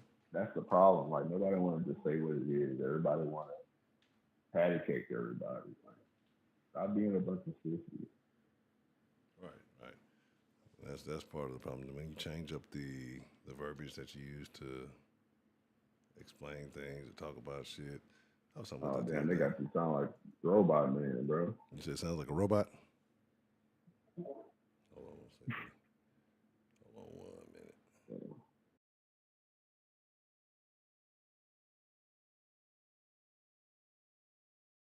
I can't hear you at all. My bad. I was trying to fix the little thing. Can you hear me now? That sound real robotic. Okay, can't hear me. Might have to call back. But yeah, like I mean, and it is what it is, right? Like, and that's why I say, like in America, it's crazy because we have so many things where we kind of like shirk the law, or we'll do certain things that y'all let me know in the chat if it sounds robotic. What's the motherfucker deal? Who do we have calling into the den this evening? It's Jay, bro. I couldn't hear you. Okay, you hear me now, though? Yeah, I hear you now. Okay, cool. Okay. But yeah, what were we saying now? I didn't forget where I was at. No. We were talking about prostitution, and basically it is prostitution. You know, even though they try to. Oh yeah, and I was saying like let's just stop playing games and just call it what it is. Like y'all are being whores, y'all are prostitutes, cool, but just be that. Be it how you supposed. Like let's stop playing like y'all aren't prostitutes and we got to treat y'all with some type of respect that prostitutes should have. Like let's stop doing that. You muddying the waters by playing games. Do you feel like a woman who ever decided to go that route can redeem herself if she decided to be a prostitute, porn star, or sell her body, or anything like that? Do you think there's a redemption for that, or is that just something you gotta deal with?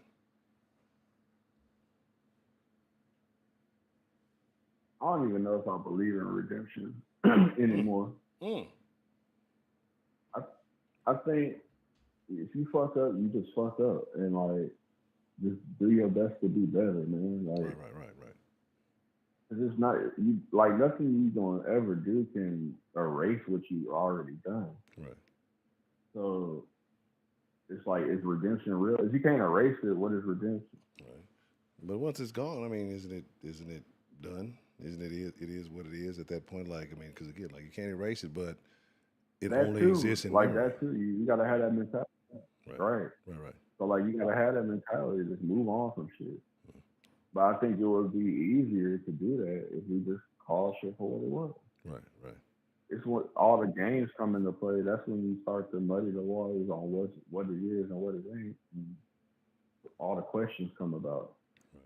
If we just said what it was, there would be no question in your mind. You'd be like, yeah, I did some dumbass shit. Okay, Right. let's move on. And that's kind of what a lot of the shit is, man. I was talking to a friend the other day, and he was kind of down on himself for some shit. And I'm like, man, honestly, when you look at the big picture, you just holding that against yourself. You know what I'm saying? Like, because you continue to think about it because it happened to you. You know what I mean? Like, yeah, people were upset with you about it and whatever, but they're going to go on about their fucking, and ultimately, like, who gives a fuck what they think, right? Because in the grand scheme of things, they don't hold any weight on the decisions that you make. But, we're like that. We do have people, we associate with people, and we want to make sure we keep a certain kind of image in their eyes or whatever it may be, So like, I understand why you feel the way you feel, but ultimately, whatever this problem is that you're dealing with, you got to deal with it. You know what I mean? Like, so you got to do it the best way you can. Right. And Exactly. you recycle that shit, or every time you talk to somebody about it, it's recycling like it happened once. You know what I mean? Or so fix that thing. Right. Don't do it again. You know what I mean? And move on from it. You deal with the fallout. And move on. From, move exactly. on. Like, there's nothing you can do. Yeah. But we're kind of taught we this dwell whole, on shit. right? Like exactly. We're taught this whole punish yourself because you got to. And I'm telling like, bro, you're punishing yourself for some shit that is not. It's really not changed. Like the real deal is change your behavior. You know what I mean? Like if whatever you were doing that caused that, don't do those things anymore.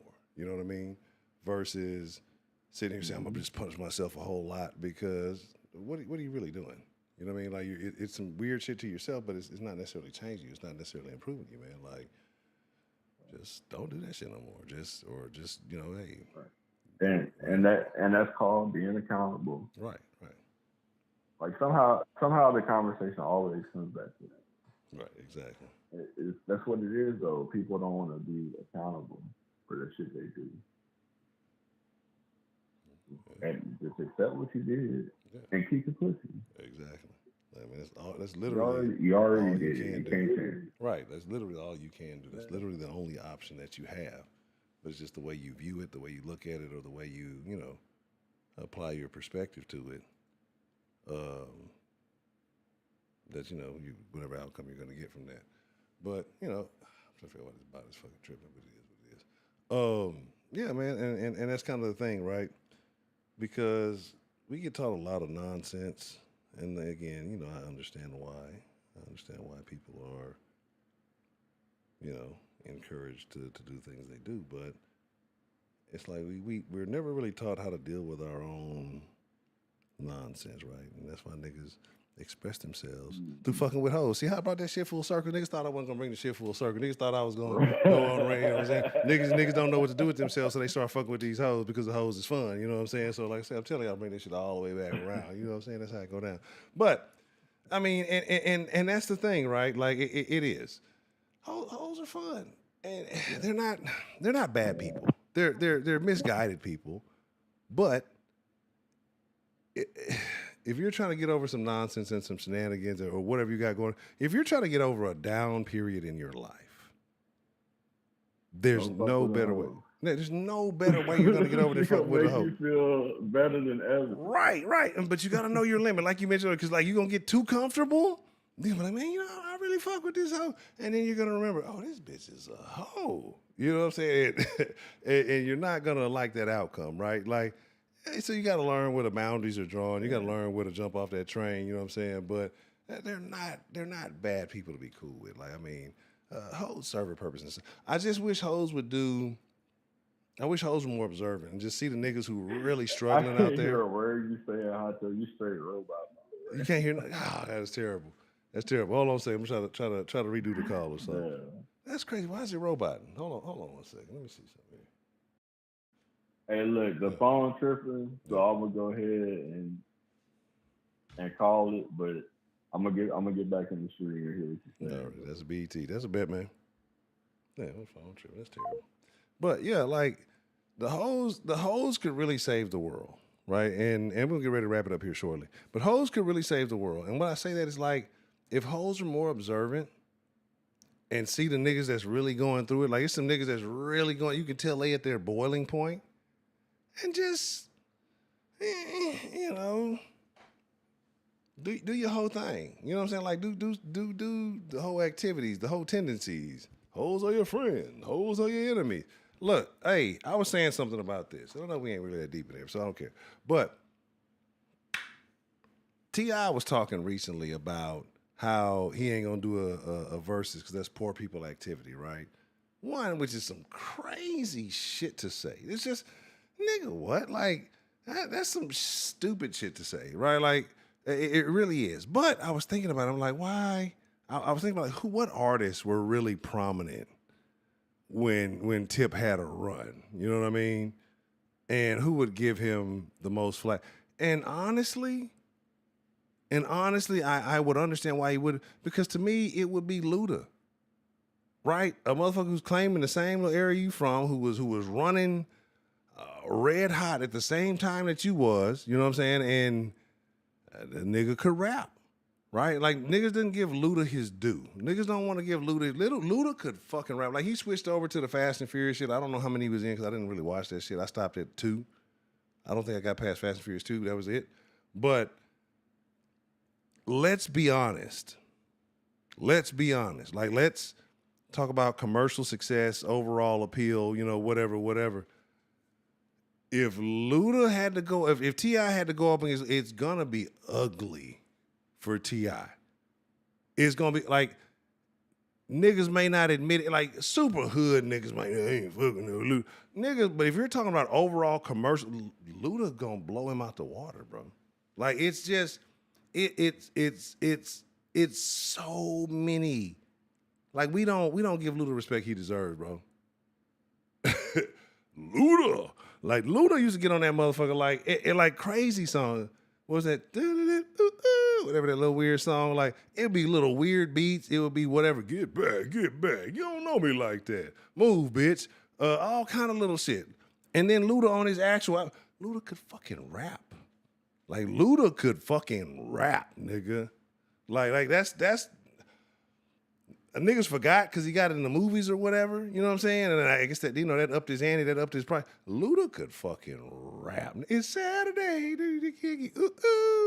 Blueberry Yum Yum. You know what I'm saying? Like, the nigga Luda had hits, nigga. Like, even like off Billboard type shit. Like again, hoes in different area code. Like, come on, bro. I've got hoes. I've got hoes in different area codes. I've got hoes. Like, and this nigga did a song with Nate Dogg. Nigga did a song, it was a hit, nigga. Like, it was a hit, like, I ain't gonna say it was a regulate hit, but it was up there, nigga. Like, it was like, bro, that's what I'm saying. Like, the nigga could rap. Like, let's be honest. And if it's Luda versus T.I. in a fucking verse, Luda gonna smoke him. If, like, I don't know if y'all heard the little video, I don't know if he was Sway or whatever, nigga. Like, I don't be paying attention, bro. Like I said, I don't be care about the celebrity shit. Luda got on the fucking, one of them shows and got on that T.I. song he just did, that Let Him Know song T.I. just did. And Luda got on that hoe and smashed that bitch. Pimping all over the world. But come on, man. Here we are. Carry on. I don't remember the lyrics, but you know, I just remember the melodies of them hoes. Like, bro, oh shit. Like, there were too many hits. Like I said, it was just too many hits from Luda. Getting some head. Fucking, and I don't know if there was no gal or something, but he was on that bitch. It was just too much shit that Luda could get on that motherfucker, and Luda was on Law. I don't watch Law and Order, like, and I'm not hating anybody. I can't get into my a very good friend of mine was telling me that I need to get into House of Dragons, and I was telling him, man, like it was hard for me to get into Game of Thrones from your suggestion. Like I think I mentioned this last night. I might have talked about it in the Discord, but it's like, and Game of Thrones was a good show. It's not bad, but like for me, a show that's like if I watch a couple of seasons, it's got to be a good show. To most people, it's going to be a great show. And I'm not trying to say that I'm a better critic, or my critiques are just more elegant than most people. Like, it's not that. It's just that for things to catch my attention, it takes quite a bit. And but I like to see things in order. I like to see things in correct. So like my whole deal would be like, I don't want to watch Game of Dragons. I don't want to watch House of Dragons without watching Game of Thrones. But apparently in the timeline, House of Dragons comes before, so maybe it's okay to watch. Yeah, get back. You don't know me like that. Like, come on, but like that nigga Luda had the smoking songs on every album, and nobody had better smoking songs than Mystical. All right, like if you smoke weed, nobody had better weed smoking songs than Mystical. Like if we're talking about like a person who's put out multiple albums, right? Nobody consecutively put out great smoking songs on every album, like Mystical. But Luda came damn close, right? Luda was a motherfucker, bro. Like Luda was a motherfucker. Like, oh damn it, let me before we get up off of here, while I'm talking some shit. Let me look at Luda. I know Luda. Like, I wouldn't be surprised. Like, remember when Trill put me on T-Pain and really what T-Pain has done in the music industry. Like, again, I just don't get immersed in the shit. But when he brought that to my awareness, bro, like that nigga T-Pain is that nigga, right? Like that nigga T-Pain is that fucking dude, right? So like I feel like I'm gonna look up some stuff from Luda, and I'm not gonna say he's gonna be on the T-Pain, but I don't think he's gonna be far from it, right?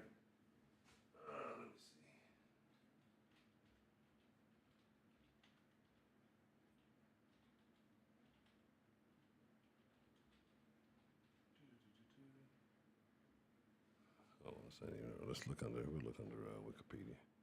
Oh, that's fine. Yeah, like I had no idea because, like I said, I just don't, man. I don't get immersed in the pop culture, and it's not to say that I think I'm this or that. It's just like I like little, and it almost makes me casual, right? It almost makes me a casual, but I'm okay with that. It makes me a casual because. Like I don't care about rappers' lives and what they going through and all that. Nigga, make the fucking music. Same thing with actors. Like, entertain me, nigga. You know what I'm saying? Like, I don't care about, like, I don't idolize. Like, that's the thing. All right, so, damn, 99 was when he first dropped that? So, 99, he dropped Incognito, Back for the First Time, I remember Word of Mouth, Chicken and Beer, I remember, Red Light District, Release Therapy, I don't know what this Theater of the Mind is, Battle of the Sexes, and Ludiversal, right? So let's just look at some shit here. Incognito. Let's see what we got. What do we got here? I think that's what Ho was on. Use a Ho. Like, use a Ho. That, but yeah. I should be playing this shit because I ain't even monetized right now. It don't even matter. Pastor Troy was underappreciated too.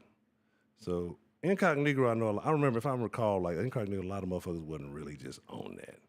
You know what I'm saying? Back for the First Time, I think is one with the name is kind of why, because it looks like there's a lot of the same songs on this motherfucker. You know what I'm saying? Now that I'm looking at it. What's your fantasy? What's your fantasy? Like, come on, bro. Come on. I love Pink Floyd. Another Brick in the Wall. Money. I love fucking Pink Floyd. I love classic rock. Like that's my shit. Like, 'cause I don't think people really understand how much a lot of, well, I won't say modern rap, right? But kind of by proxy, I guess, or however you want to look at it. A lot of older rap, or a lot of my generation's rap sampled a lot of classic rock shit, right? And turned it into shit. What was that thing?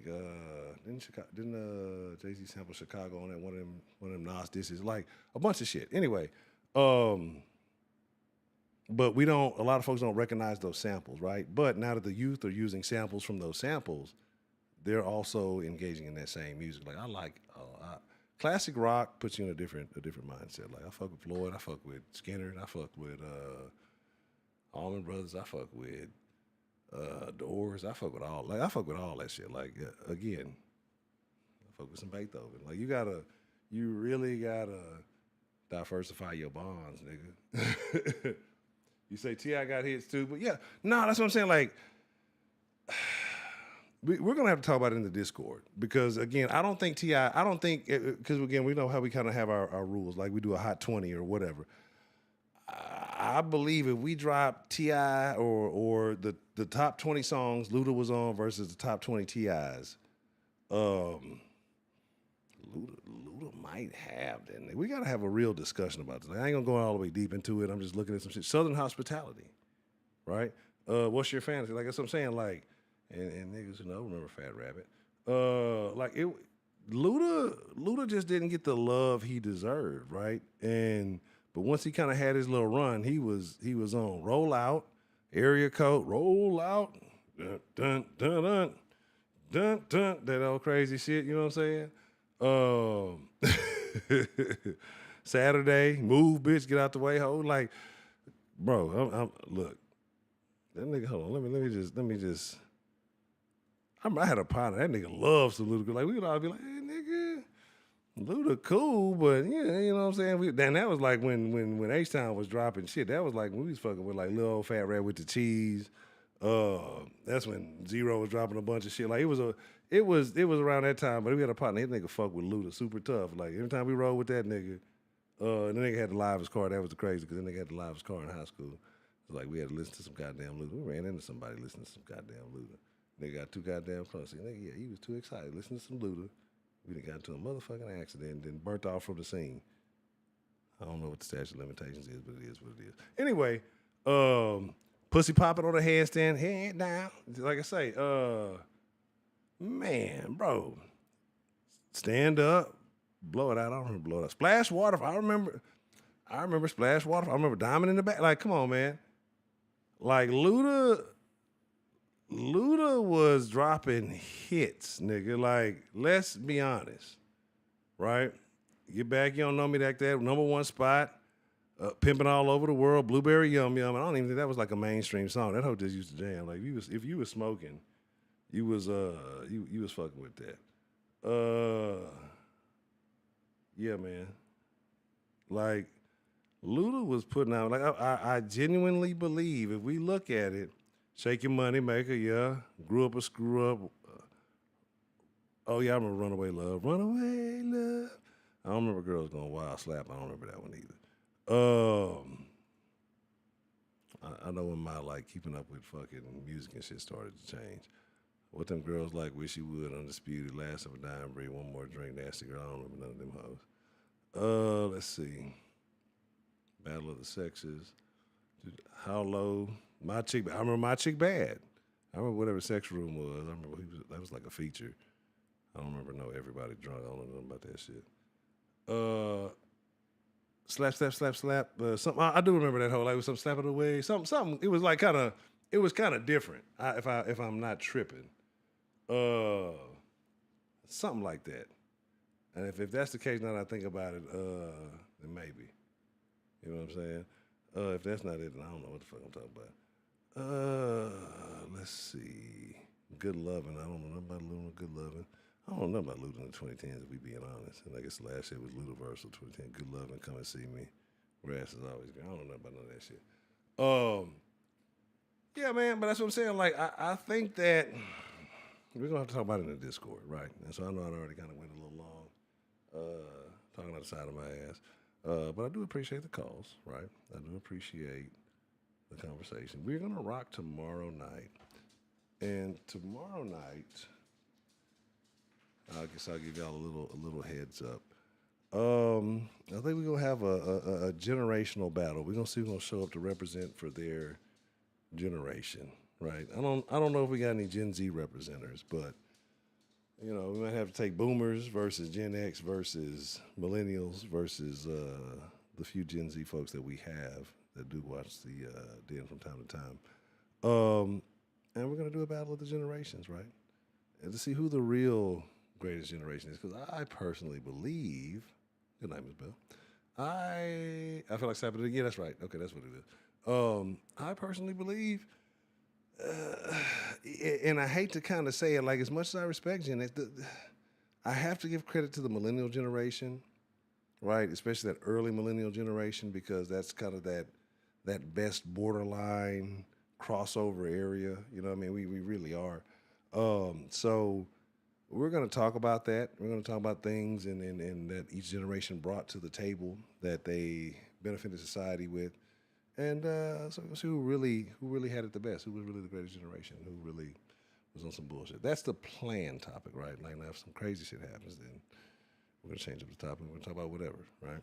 But yeah, we're going to see who's going to represent for what. But with that being said, I do appreciate each and every one of you. I thank each and every one of you guys for being a part of this. Everybody who called in, thank you for calling in this evening and sharing your perspectives. Shout out to Ms. Bell, right, for representing for the ladies and sharing her thoughts this evening. So, with that being said, like I said, you know how it goes in the Discord. Beat me there, don't meet me there. Something else I'm supposed to say. That's something I feel like, we'll do some more testing. We'll do the lectures and testing tomorrow. But aside from that, again, I appreciate you guys. As always, it is my honor. It is my privilege. But more than anything, Peanut, you shut your ass. It is my pleasure to get to chop it up with you guys. Talking about Tubi earlier makes me think we might have to do a Tubi Tuesday next week sometime, right? Like we might have to, I don't know if we need to do a Tubi or a Tubi Tuesday, but we need to rock out sometime next week. We got to get things back in order. But with that being said, I will be in the Discord. If you want to chop it up in the voice chat, I'll be there shortly. Come, hey, it's the weekend. You ain't got no job. Hold on, I was supposed to push a button.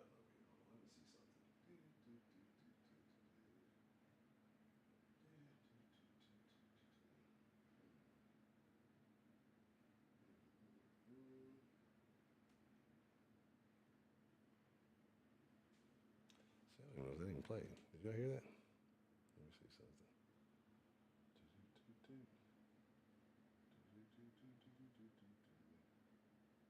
Nope. Nope.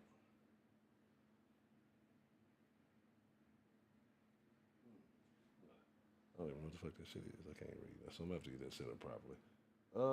Anyway, with that being said, we're just gonna call it a wrap. Again, I appreciate you all.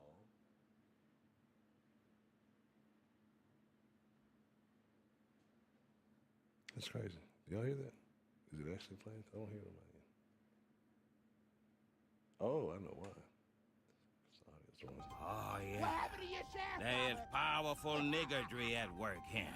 All right, there we go. So, yes, those things do work if I use the right fucking sliders. Anyway, yeah, that means it's time for me to get my ass off here. We'll chop it up in the Discord. I appreciate each and every one of you guys. I love you guys. I thank you guys. Make sure you're here for tomorrow. If you ain't got nothing going on, otherwise, watch fireworks with your family. Do those kind of appropriate things or whatever you get into. With that being said, I'm Chuck and Badooz. Y'all be cool like y'all be cool. Y'all ain't got to go home, but the den's closing. You got to get the fuck up out the den. Like adios, amigo, arriva dirce, ice is coming type shit. I'm gone. I'm out. Adios. That would be kind of crazy. I have to get scooped up by ice, though.